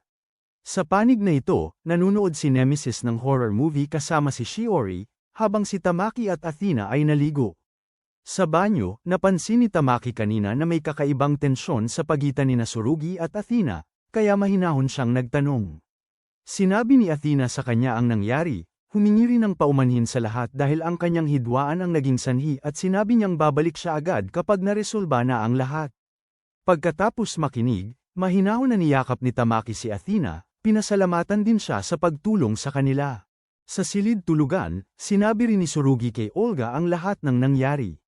Matapos makinig, naisip ni Olga na sobra ang pag-iisip ni Tsurugi tungkol doon. Nagpahayag si Tsurugi ng pag-aalala tungkol sa kapangyarihan ni Lucifer. Ngunit ipinaalala ni Olga sa kanya na ang paradox level ay sukat lamang, at ang pagkakaroon ng kapangyarihan at pagiging delikado ay hindi magkaugnay. Sa banyo, tinalakay rin ni Tamaki ang kanyang tipan. Bago niya nakilala si Venus, gumawa siya ng tipan sa isang ginintoang dragon na prinsesa na nagngangalang Sholan, na bumalik din sa kanyang orihinal na mundo matapos makumpleto ang misyon, at pagkatapos niyon, hindi na sila makapag-ugnayan pa. Pinayuhan ni Tamaki si Athena na mas pahalagahan ang kasalukuyan. Sa kabilang panig, pinayuhan din ni Olga si Tsurugi na ang pagiging iba ng mga Diyos at tao ay hindi nangangahulugang hindi sila maaaring magkasama. Pagkaraan ng ilang sandali, sa wakas ay natauhan si Tsurugi, pinagsisihan ang pakikipagtalo kay Athena, at lumabas ng silid upang humingi ng tawad sa kanya, hindi pinansin ang pagtatangka ni Olga na pigilan siya. Nang lumabas si Athena mula sa banyo, biglang sumugod si Tsurugi upang humingi ng tawad, na naging sanhi ng pagkahulog ng kanyang bathrobe, at sa huli ay sinipa siya ni Tamaki sa pagkadismaya ni Olga. Pagkatapos magbihis, lumuhad si Tsurugi upang humingi ng tawad kay Tamaki, pagkatapos ay mabilis siyang pumunta upang hanapin si Athena. Muli siyang humingi ng tawad kay Athena sa kanyang labis na pag-iisip, na ipinapahayag na hindi na niya ito pagdududahan, at sa halip ay pagkakatiwalaan niya ito ng 200%. Nang marinig ito, tahimik na lumuha si Athena at ngumiti sa kanya. Muling nagkabati ang dalawa. Sa ibang bahagi ng ospital, pumunta sina Veronica at Nemesis upang makipagkita sa isang lalaking tila kanilang superior, ngunit ang lalaking yun ay kumilos na parabang hindi niya sila kilala o kung ano ang Alka. Sa oras na ito, ang katawan ng lalaking yun ay dinadala sa isang maliit na isla na pag-aari ng Alka. Kasabay nito, nagbabala ang sistema na ang lugar ng Sapporo ay nilulusob ng maraming iba't ibang uri ng dayuhan ng sabay-sabay. Napagtanto ni Veronica na ang mga ito ay ang mga nagyayelong nilalang na Belva, at ang silid ng ospital kanina ay ganap ng walang laman, na wala nang natira maliban sa nameplate ni Ash Paxton. Sa punong himpilan, nagsimula ang lahat ng isa pang bagong araw sa silid ng pagsasanay. Dahil sa kasalukuyang sitwasyon, tinawag si Tsurugi sa silid ng pinuno ng koanihan. Pagpasok pa lang ni Tsurugi, natanggap niya ang resignation letter ni Veronica. Ipinaliwanag ni Giorno ang sitwasyon. Sa Hakodate ay mayroong laboratorio ng Alka, at 4 na taon na ang nakalipas, ang taong nagngangalang Ash Paxton na mentor ni Veronica noon ay malubhang naapektuhan ng isang nagyelong Belva na nagngangalang Monolium Foreigner, at pagkatapos ay nawala ng malay. Ang mga pinuno ng Alka noon ay lihim na kinuha si Ash, na nahawaan ng hindi mabilang na sakit na paradox, para sa paggamot na nakatago sa ilalim ng sentral na ospital upang takpan ang lahat. Noon, si Giorno ang pinuno ng koanihan, at dinala niya si Veronica sa lugar na ito. 3 araw na ang nakalipas, isang grupo ng investigador na nais linawin ang insidente ang naglipat kay Ash Paxton papunta sa laboratorio. Ito ang dahilan kung bakit agad nagwala ang Belva na nadakip. Nagpasya si Giorno na ipagkatiwala ang usapin ni Veronica kay Tsurugi. Kaya naman, sila ni Yukari kasama ang kanilang mga Diyos na kaalyado ay patungo sa Hakodate. Nakita ni Athena at Yukari si Tsurugi na mukhang seryoso at sila ay nag-alala. Iniisip ni Tsurugi ang kalagayan ni Veronica dahil umalis ito nang hindi nagsasabi kanino man. Sa isa pang sasakyan, si Veronica ay patungo rin sa lokasyon na yun sa Paradox Zone kasama si Nemesis. Ang laboratorio ng Alka, ang halimaw na Belva ay nagbabantay sa bubong. Mabilis na pumasok si Veronica upang imbestigahan ang usapin ni Instructor Ash Paxton. Ipinakita ng screen na ang katawan ni Instructor Ash ay nakalagay sa helipad, dahil natagpuan nila ang kanyang logic card. Sa labas sa sandaling ito, pilit na sinisikap ng halimaw na makapunta kung nasaan si Ash Paxton, at hindi ito natatalaban ng ordinaryong pag-atake. Hindi nag-atubili si Veronica na magmaneho ng sasakyang pang-ice skating palabas, habang nakikipag-trans din kay Nemesis upang iligtas ang kanyang instruktor. Sa panig na ito, nakipag-trans din si Yukari kay Quetzalcoatl upang lumipad pataas at dalhin sina Tsurugi at Athena sa kung saan sila kailangan pumunta. Ngumiti sina Athena at Tsurugi habang pinakikinggan silang naglalaro ng word games upang panatilihing gising si Quetzalcoatl para ihatid sila sa kanilang patutunguhan. Ngunit sa huli, nakatulog pa rin ang ahas na yun, dahilan upang bumagsak silang lahat ng diretso sa nyebe. Sa panahong ito sa silid ng investigasyon, labis na nag-aalala ang lahat at gustong pumunta sa Sapporo, ngunit hindi rin maaaring iwanan ang sitwasyon sa Niin. Pagkatapos ng ilang paghihirap, sa wakas ay dumating ang 4 sa pasilidad ng pananaliksik, ngunit nakatanggap ng balita na nauna nang dumating sina Veronica at Nemesis sa laboratorio. Hindi nag-atubili sina Tsurugi at Athena na agad na sumugod palabas upang suportahan ang hepe ng koanihan, habang kinailangan namang hintayin ni Yukari na magising si Quetzalcoatl bago sumama sa kanila. Sa laboratorio, hinarap ng halimaw na Belva si Veronica, na desididong harapin ang halimaw na ito upang ipaghiganti ang kanyang tagapagturo. Mabilis na sumugod si Veronica pasulong, gamit ang mga pag-atake ng bomba, ngunit wala ni isa ang naging epektibo. Sa kabilang banda, nang makitang gising na si Quetzalcoatl, si Yukari ay nagpunta upang humanap ng pagkain para dito. Sa labas, nais pigilan ng team leader na yun si Tsurugi, naglabas ng ilang drone upang harangan ang kanilang daan. Nakarating sa isang patay na dulo, nahulog si Athena sa isang puwang sa laboratorio, at agad na tumalon si Tsurugi kasama niya. Ang dalawa ay nag-trans upang takasan ang kasalukuyang sitwasyon. Sa ibaba, siya at si Athena ay itinulak sa isang misteryosong silid, isang lugar na may mga labi ng mga dayuhan.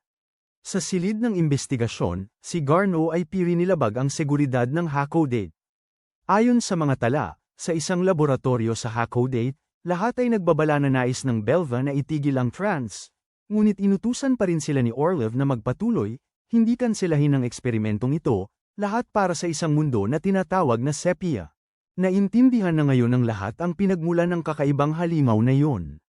Nang walang pagkaantala, inilabas ni Yukari si Quetzalcoatl, na nais maghanda upang suportahan ang lahat. Na-disconnect si Veronica kaya hindi niya natanggap ang impormasyong ito. Inutusan ni Garno sina Tsurugi at Athena na iligtas siya. Sa panig na ito, si Yukari at Quetzalcoatl matapos ang ilang sandaling pagpapakahirap ay muling nakasama rin si Tsurugi. Mabilis na ginamit ng lahat ang lakas ni Quetzalcoatl upang umakyat patungo sa posisyon ni Veronica at ng Belva. Sa pagkakataong ito, tila pumapabor ang kalamangan sa halimaw dahil hindi pa ito nakaranas ng anumang pinsala. Inatasan si Tsurugi na pigilan si Veronica, habang si Yukari naman ay naghanap ng logic card ni Instructor Ash. Sa sandaling ito, napanganib ng atake ni Belva ang katawan ni Ash Paxton, na nagpagalit ng labis kay Veronica at ninais na sirain si Belva kasama si Nemesis, pati na rin sirain ang lahat. Ngunit sakto namang dumating si Tsurugi upang gamitin ang kanyang kalasag para harangan ang atake. Sinabi niya kay Veronica ang katotohanan, na ang Belva na ito ay biktima lamang, at si Instructor Ash at Direktor Orlev ang nagpagalit ng labis kay Belva. Nagulat si Veronica, tumangging maniwala dito at sumugod. Dahil hindi gumana ang mga salita, Agad na ipinadala ni Tsurugi ang video na kakahanap lang niya sa log eye graph nito. Matapos mapanood ang video, natigilan si Veronica at itinigil ang kanyang pag-atake, ngunit napakalaki pa rin ang pinsalang dulot nito, na direktang naging sanhi ng pagsabog ng laboratorio, samantala sa labas ay labis na nasiyahan si Orlov sa kasalukuyang sitwasyon, dahil nawala na ang lahat ng ebidensya. Sa mga guho, nakita ni Veronica na buo pa rin ang lalagyan na kinalalagyan ng katawan ni Ash Paxton at lumapit sa Belva. Patuloy siyang pinayuhan ni Tsurugi na huwag gawin ang mali. Tahimik na inalala ni Veronica ang nakaraan, kung paano siya tinulungan ni Ash sa pinakamahirap niyang panahon, habang nagnanais na iligtas ang mundong ito. Ngunit, dahil sa Belva na ito ay naglaho ang lahat, nang makitang inyaangat ni Veronica ang isang bomba at nais patayin si Belva, sinubukan pa rin si Tsurugi na payuhan siyang huwag itong gawin. Sa sandaling ito, dumating din si Yukari sa tamang oras upang hilahin palayo si Tsurugi, at sinamantala niya ang pagkakataong ito upang tumakbo at kunin ang bomba mula sa kamay ni Veronica at itapon ito sa labas, kaya nabasag ang layer ng yelo na nakapalibot sa laboratorio. Matapos iyon, ipinahayag ni Yukari na isa lamang na logic card ang kanyang nakita. Ang Belva na ginagamot ay naging di pangkaraniwang kalmado. Dumating din ang mga eskwadron ni Alka sa oras para hulihin si Direktor Orlov dahil sa paglabag sa mga probisyon ng batas para sa proteksyon ng mga nilalang mula sa ibang mundo. Sa wakas, lahat ay umuwi sa salubong nina Chloe at Tamaki. Pumunta si Giorno para kausapin si Veronica at pinunit ang kanyang resignation letter, nagpapahayag na maaari siyang magpatuloy sa pagtatrabaho. Ngunit dahil sa kanyang walang pag-iisip na mga aksyon, gusto pa ring magbitiw ni Veronica. Ngunit pagkalabas niya, narinig ni Veronica ang lahat na nagkukumpisal ng kanilang mga nakaraang pagkakamali. Sinusubukan siyang pigilan na umalis. Akmang magpapasalamat si Veronica kay Tsurugi ngunit inistorbo siya ng tawanan at ingay ng lahat, ngunit hindi na siya naiinis sa kanila tulad ng dati. Masaya niyang inatasan ng bawat isa, at isa pang ordinaryong araw ang lumipas sa punong tanggapan ng Alka. Isa pang araw ng pagsasanay sa simulation room, si Yukari, matapos makipag-ugnayan kay Quetzalcoatl, mabilis na isinagawa ang misyon ng pagmamatsyag upang makakalap ng impormasyon tungkol sa halimaw para sa lahat. Ginampanan pa rin ni Mana ang mga tungkulin sa long-range combat, nakikipag-ugnayan kay Tamaki upang labanan ang simulated dayuhan, gamit ang mahiwagang lubid ni Tamaki upang palawakin ang kanilang saklaw sa pakikipaglaban. Inakit nila ang halimaw sa kinaroroonan ni Tsurugi at Chloe, at ang dalawa sa panig na ito ay maayos na nagtulungan. Ginamit ni Tsurugi ang kanyang kalasag bilang plataporma para tumalon si Chloe at ibigay ang pangwakas na atake. Sa panig na ito, si Olga ay nagwa-weight training habang pinagmamasdan ang labanan ng bawat isa. Kakaalis lang ng lahat sa training room nang makasalubong nila si Olga, nakita niyang masaya ang lahat bilang isang koponan nang wala siya.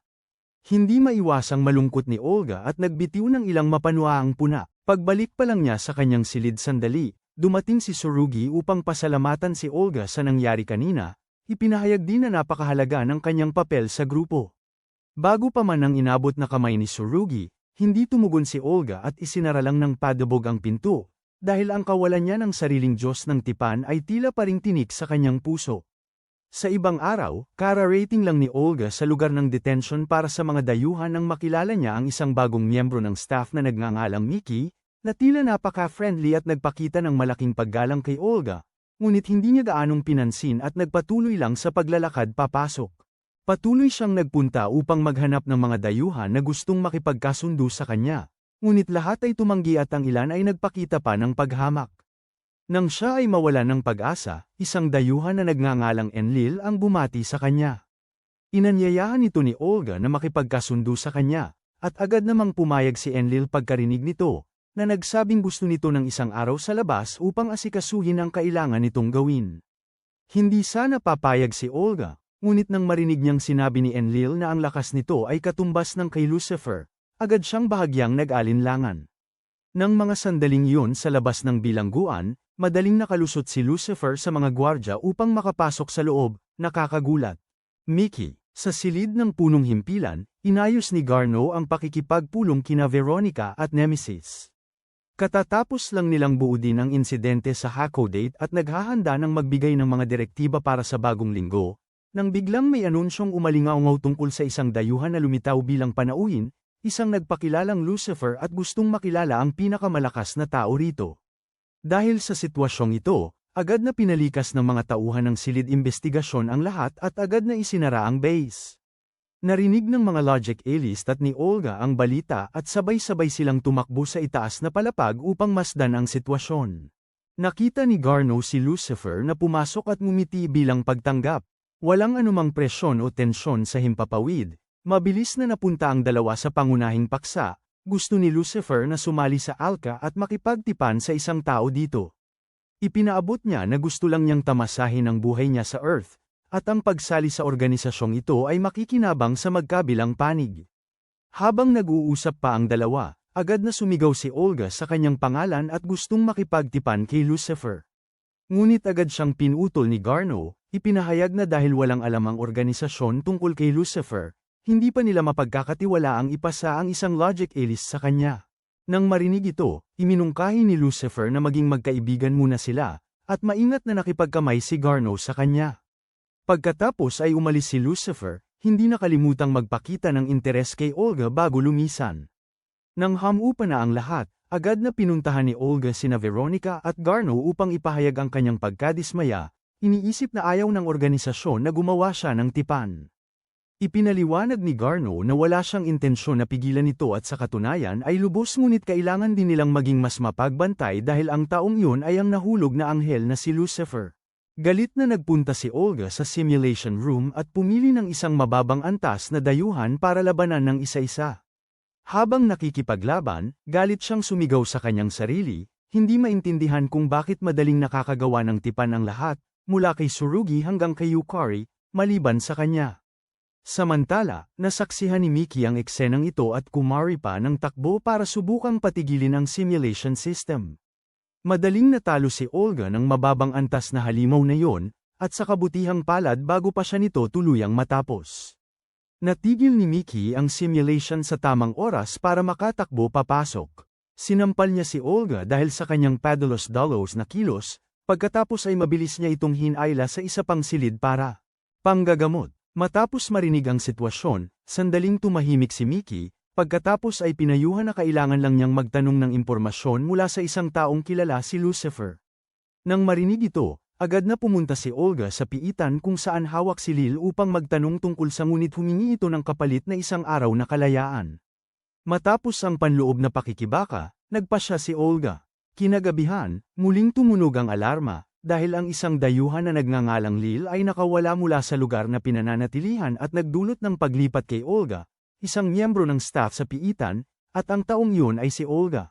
Ang lahat sa koponan ay agad na nagtungo sa tinukoy na posisyon upang mabilis na matapos ang misyon at iligtas si Olga.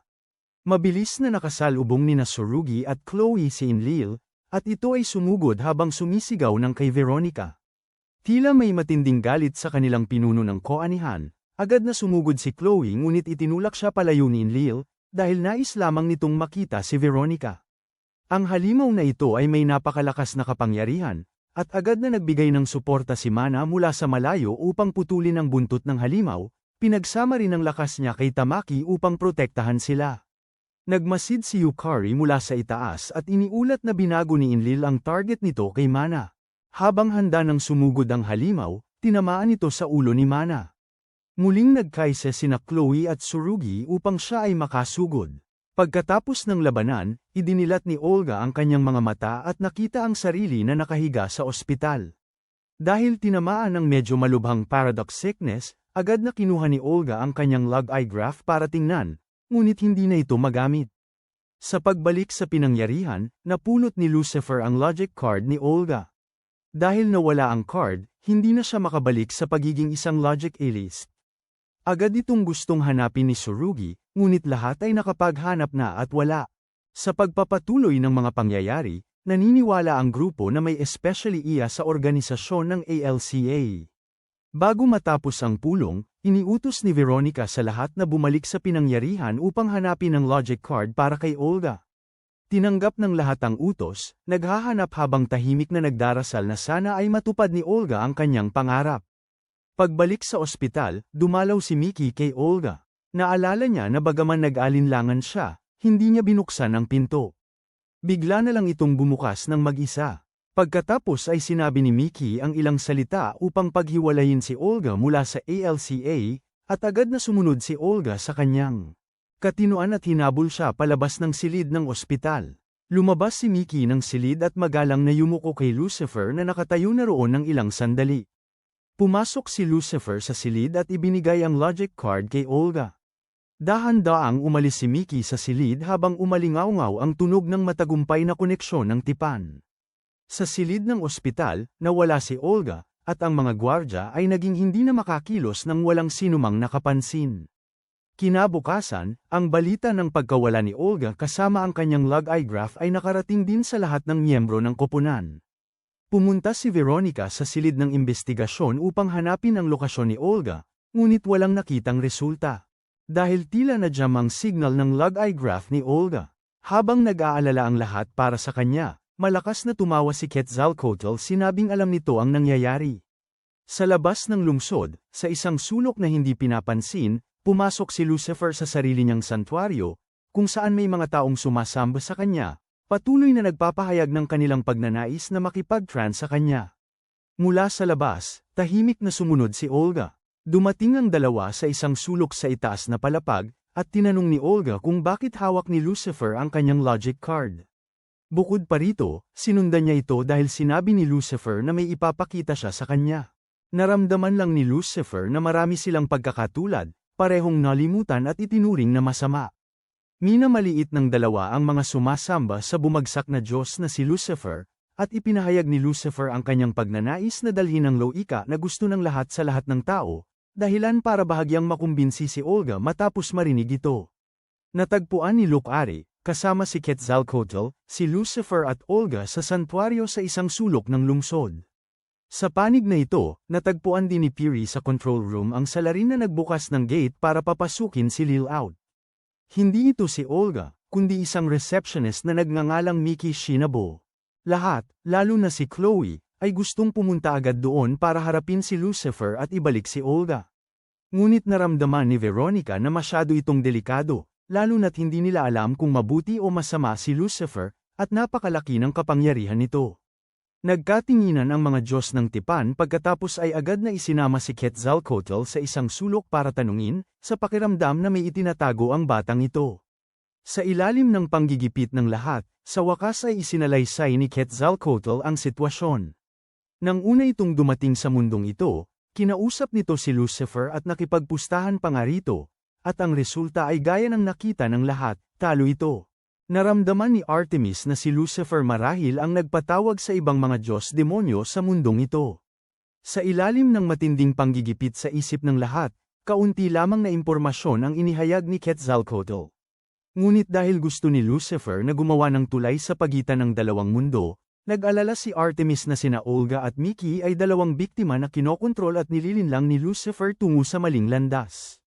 Sa katunayan sa panig na ito, ginagamit ni Lucifer ang kanyang mga salita upang himukin si Olga, handa pa ngang magpakita ng pagiging mas mababa upang makuha ang tiwala nito. Sa huli, inakay ni Lucifer si Olga sa gitna ng santuaryo, ipinakilala siya bilang ang isa. Piniling makipagtipan. Agad na pumalakpak ang lahat sa ibaba ng may inggit at paghanga. Nang makita si Olgang nag-aalangan pa, binanggit ni Lucifer si Alka, at tinukso rin siya sa posisyon ng pinuno ng santuaryong ito. Sa harap ng papuri ng lahat, unti-unting nabawi ni Olga ang kanyang kumpiyansa at naging matatag sa kung sino siya, at ngumiti si Lucifer dahil nakamit niya ang kanyang layunin. Sa labas, labis na nabagabag ang mga Diyos ng tipan tungkol sa bagay ni Olga. Hindi naman gaanong nagulat sina Nemesis at Quetzalcoatl, dahil hindi naman talaga gustong protektahan ng lahat ang mundo. Minsan, may mga taong nagiging logic alist dahil sa personal na kagustuhan. Pera, katanyagan, pagkilala. Sa santuaryo, isinagawa ni na Olga at Lucifer ang kanilang unang trance sa harap ng kanilang mga tagasunod. Agad pagkatapos ng trance na ito, nakatanggap ng impormasyon ng lahat sa Alka, at sa pagkakataong ito ay hindi ito senyales tungkol sa isang dayuhan kundi tungkol sa isang bagong logic alist.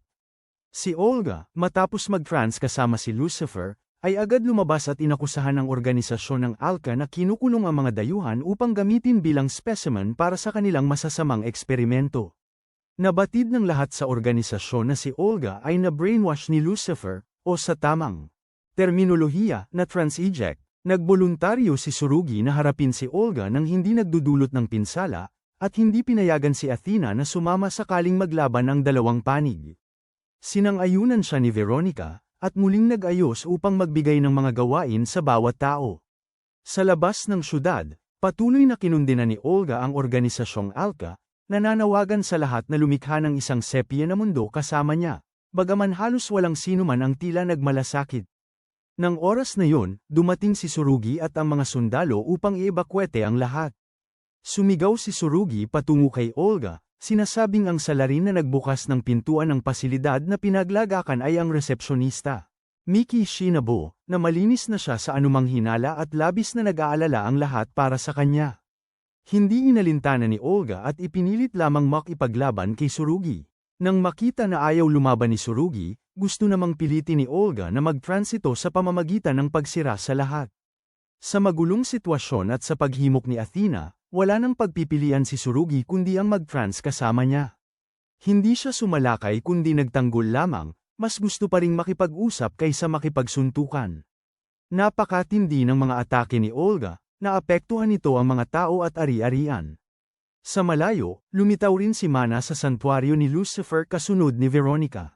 Mga utos. Pumasok siya sa loob at nakita ang mga taong lahat ay na-transeject, patuloy na nagmamakaawa para sa kung ano. Mabilis na natuklasan ni Mana at ng lahat sa control room ang layunin ni Lucifer.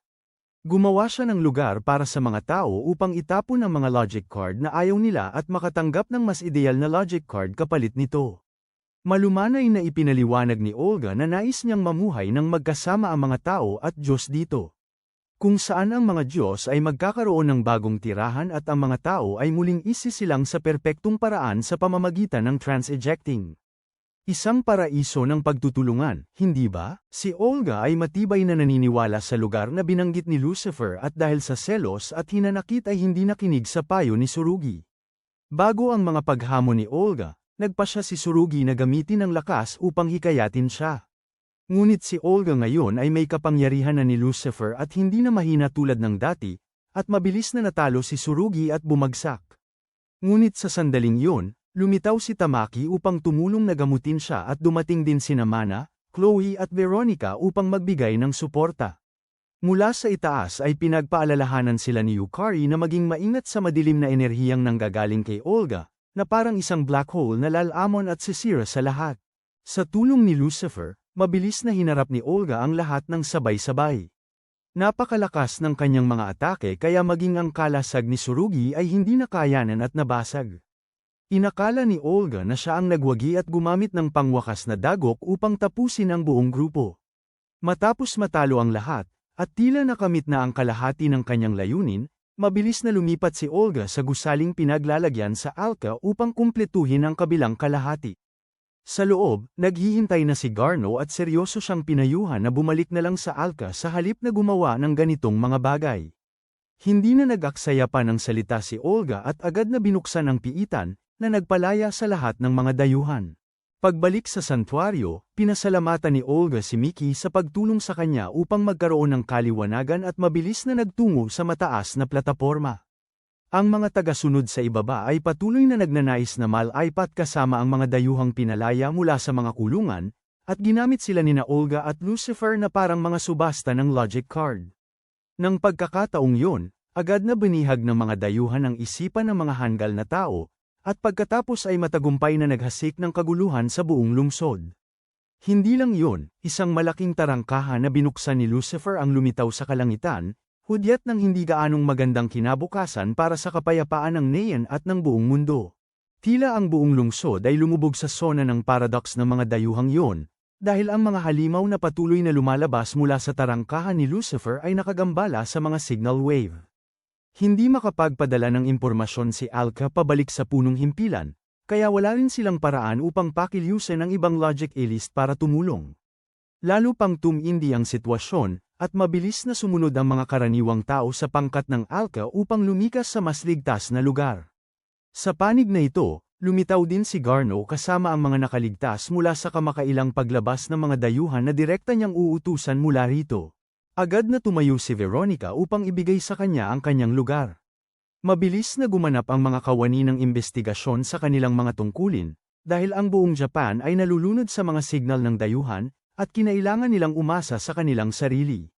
Nagbigay si Garneau ng mga utos sa mga logic aliens upang matiyak ang kaligtasan ng lahat ng sibilyan habang naghahanap ng paraan upang isara ang tarangkahan sa punong tanggapan ng Alca at dakpin ang mga dayuhan upang matiyak ang kaligtasan ng lahat. Mabilis na sumakay ang buong koponan sa kotse upang maghanda para sa labanan. Pagkatapos ng pamilyar na trance, dahil dumating siya ng mas maaga, mabilis na pinuntahan ni Tsurugi si Olga ng mag-isa. Veronica at ang kotse ay nagtungo sa tagpuan kasama ang dayuhan at silil na kinasusuklaman siya. Nais ni Tsurugi na kunin ang gate card mula sa kamay ni Olga upang isara ang gate na yon. Pinipigilan ang mundo na patuloy na maging hindi matatag gaya ng kasalukuyan nito. Siyempre, hindi inaprubahan ni Olga ang kahilingang ito, at ipinagpatuloy ng dalawa ang kanilang labanan. Sa labas ng mga lansangan ay wala ng kahit isang tao, at si Yukari ay lumilipad sa ere upang hanapin ang mga dayuhan. Ang una niyang pinupuntirya ay ang maliit na batang dayuhan sa lugar ng kindergarten. Hinahabol din ni Mana ang ibang mga halimaw. Chloe natagpuan ang mga dayuhang papi para alisin silang lahat. Nilabanan ni Tamaki ang halimaw mula sa episode 1 na lumitaw sa shopping center. Patuloy na gumamit si Veronica ng mga bomba sa pag-atake, na siyang nakasanayan niyang estilo. Sa oras na ito sa control room, iniulat ng mga tauhan na hindi pabor ang kasalukuyang sitwasyon, dahil karamihan sa mga dayuhan noon ay natalo sa pamamagitan ng pagtutulungan ng pangkat, at kasalukuyang mahirap magtagumpay kung maghihiwalay para umatake. Ngunit ang commander at iba pang miyembro ay naniniwala pa rin na kaya nila ito. Bukod pa rito, kumpleto ang kanilang impormasyon tungkol sa mga halimaw na ito, kaya ang isang logic alist na magtatanggal. Ang isang dayuhan ay hindi lubos na imposible. Si Yarno ay punuin ng pananampalataya sa mga kabataang ito, kaya hindi niya binago ang anumang plano at patuloy silang pinayagang isakatuparan ang kanilang mga misyon. Sa panig ni Yukari, mabilis niyang natagpuan ang halimaw sa kindergarten, ngunit mabilis itong tumakas, na nagbigay sa kanya ng hindi kakaunting hirap.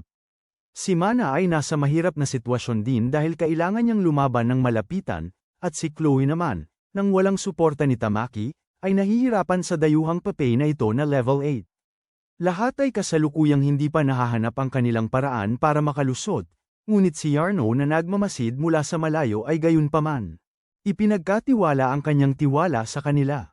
Talagang mabilis na nagkaroon ng magandang resulta. Mabilis na ginamit ni Veronica, Chloe, Tamaki, Mana, at Yukari ang kanilang pinakamalakas na pamamaraan, ang kanilang logic drive, upang lumaban, at sa gayon ay natugunan nila ang 5 mapanganib na dayuhan.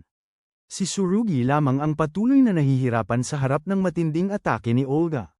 Sa buong grupo, si Veronica na lamang ang may sapat na lakas upang makapunta rito, habang ang iba naman ay naubos na ang kanilang limitasyon sa trance at ibinalik na sa organisasyon. Kumpiyansa pa rin si Olga na hanggat hindi sarado ang tarangkahan, hindi siya matatalo. Ngayon lang nakuha na ng lahat ang datos kay Lucifer. Kaya kampante si Veronica na hindi siya matatalo ng mabilis tulad ng dati. Mabilis ginamit ni Tsurugi sa unang pagkakataon ang kanyang logic drive para lumaban, at hindi natakot si Olga sa mga galaw na ito. Naibalik na ang lahat sa control room, sabik na pinapanood ang laban sa harapan nila. Mabilis ginamit ni Olga ang kanyang pamilyar na teknik, ngunit lahat ay nasipsip sa kalasag ni Tsurugi. Nagpatuloy si Veronica sa paghulog ng mga bomba, ngunit madali ding ginamit ni Olga ang kanyang teknik para mapigilan ang ataking iyon.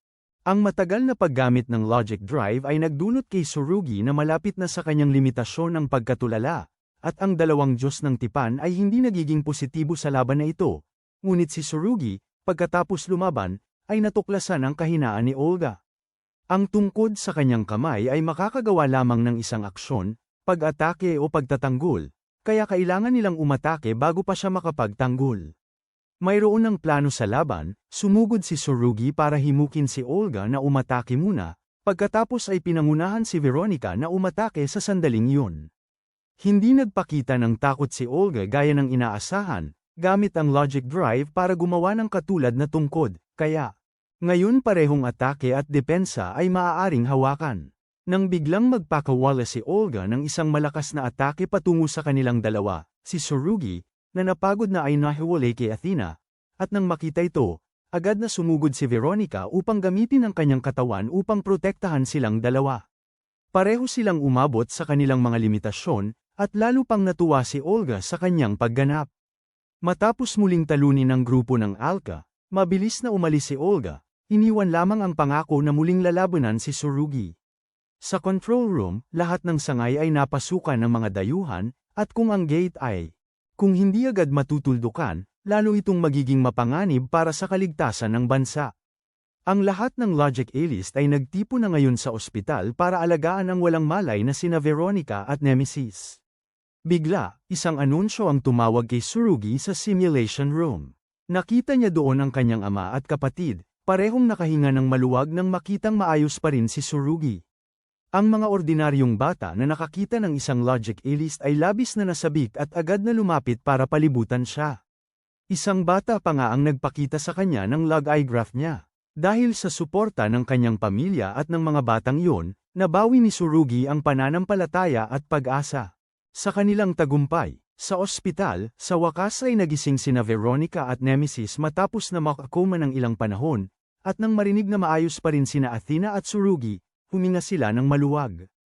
Ang sitwasyon ay kasing kritikal ng apokalipsis, at pumasok si Tsurugi sa control room upang ipakita ang kanyang huling solusyon. Lahat ng nakarinig ay nagulat, habang si Garno ay nanatili lang tahimik.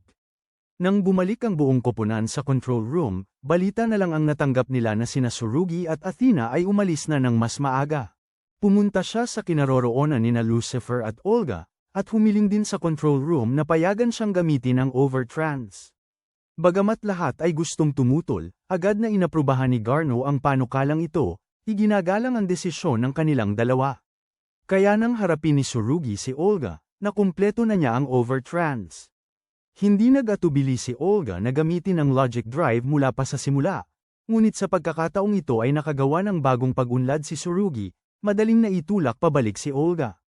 Nang tila isang gintong pagkakataon na para sa tagumpay, hindi rin naman nabigo si Olga at walang pag-aatubiling ginamit ang overtrans kasama si Lucifer, binago ang sitwasyon sa ibang direksyon. Ang tarangkahan sa itaas sa langit ay patuloy na naglalabas ng madilim na enerhiya na lumamon sa lahat at nagdulot ng pagkatalsik sa lahat. Tila ngayon ay pagitan na lamang ng buhay at kamatayan ang pagpipilian. Ang buong lungsod ng Neon ay lumubog sa desperadong kadiliman. Gusto ni Venus na tumakas ang lahat, ngunit desidido si Garno na manatili at hindi niya kayang iwanan sina Tsurugi at Athena. Mabilis na lumikha si Tsurugi ng napakalaking paradox zone na pumapalibot sa lungsod, binabago ang madilim na enerhiyang yon, pinuprotektahan ang lahat sa lungsod. Sa panahong ito, nagkakabit-kabit ang langit sa pagitan ng pinagmulan ng paradox nina Lucifer at Athena. Patuloy na ginamit ni Lucifer ang mga salita upang himukin sina Tsurugi at Athena tungkol sa paraisong mundo na kanyang nililikha. Ngunit naniniwala si Tsurugi na ang pagtanggap sa sariling loika, ang pagsunod sa sariling landas, gaano man kasakit at kahirap, ay sariling pagpili pa rin, at sa gayon ay darating ang pag-asa. Naniniwala si Athena na may sariling paraan ng pamumuhay ang mga dayuhan at ganoon din ang mga tao. Kapwa nila pinatunayan na anumang sandali na ginugol kasama ang kanilang minamahal ay paraiso. Pagkatapos magsalita, sumugod si Tsurugi upang makipaglaban kay Olga.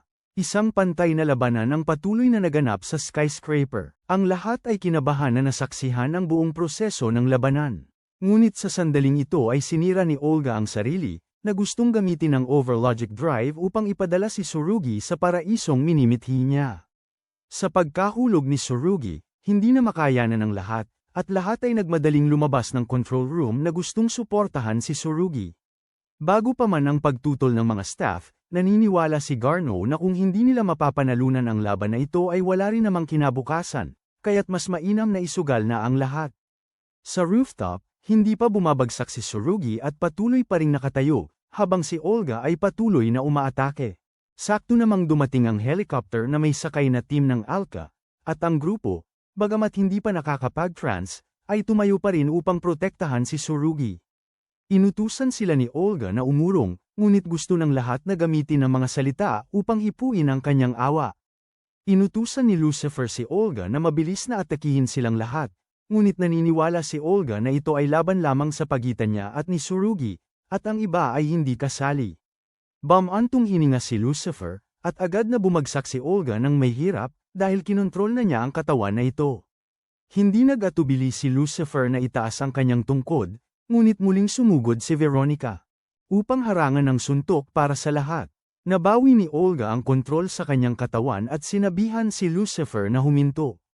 Malumanay na inihayag ni Lucifer ang katotohanan, na kaya niyang angkinin ang sinumang iba pang logic A-list, at hindi naman kailangan na si Olga yon, kaya huminto na sa paglilinlang sa sarili. Napagtanto rin ng lahat na ang tunay niyang layunin ay hindi ang lumikha ng mundo kung saan nagkakasama ang mga Diyos at tao. Gusto lamang niyang mangibabaw sa lahat. Nang marinig ang payo ng lahat tungkol sa loika at buhay, hindi gaanong pinansin ni Lucifer, naniniwala lamang na ang ibinigay niya ay maaari niyang bawiin, iyon ang kasunduan sa pagitan ng dalawang tao.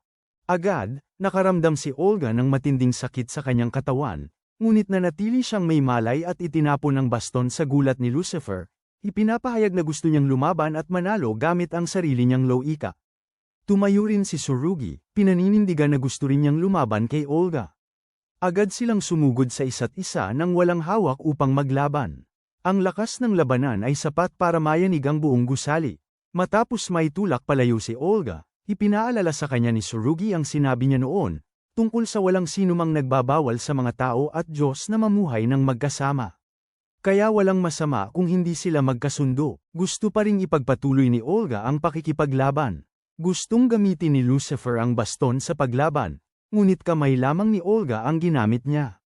Agad na sumugod si Tsurugi gamit ang lakas ng katawan upang talunin si Olga, ngunit nasamantala ito sa isang pagkakataon nang sumugod si Olga sa kanya. Nang tila matatalo na niya si Tsurugi, lumabas ang abiso ng limitasyon sa overtrans na naging sanhi ng pagbagsak ni Olga. Agad na ginamit ni Tsurugi ang overlogic drive, lumikha ng matibay na pananggalang, pagkatapos ay mabilis ding umabot sa sarili niyang limitasyon. Dali-daling lumapit ang lahat ng may pangamba upang hawakan siya, ngunit ang sarili niyang loika ay unti-unti ring nawawala. Ang buong lungsod ay biglang naglabas ng matinding liwanag. Dahan-daang iminulat ni Athena ang kanyang mga mata upang makita ang iba pang mga Diyos ng tipan na nagbabantay sa tabi ng kanyang kama. Sa loob ng linggong nasa coma siya, natalo na ang lahat ng dayuhan at naisara na ang tarangkahan. Ang lahat at ang organisasyong Alka sa buong mundo ay nakalap ang lahat ng logic card ni Tsurugi at Athena at tinulungan silang makaligtas. Ang mas nakakagulat pa ay ang taong nakaisip ng paraang ito ay si Olga. Olga dahan-daang lumapit, napapalibutan ng mga aparato na nilagay bilang parusa, upang tuwing magsasabi siya ng matalino o may balak gumawa ng kahangalan, ang mga ito ay nagpapakawala ng malakas na tugon. Si Lucifer ay nakakulong sa isang madilim na lugar. Nang araw na yon, pinuntahan ni Olga si Lucifer, dala ang logic card para isauli rito. Sa huli, dahil sa naganap kamakailan ay napagtanto ni Olga kung gaano kalaki ang sarili niyang mga pagkukulang.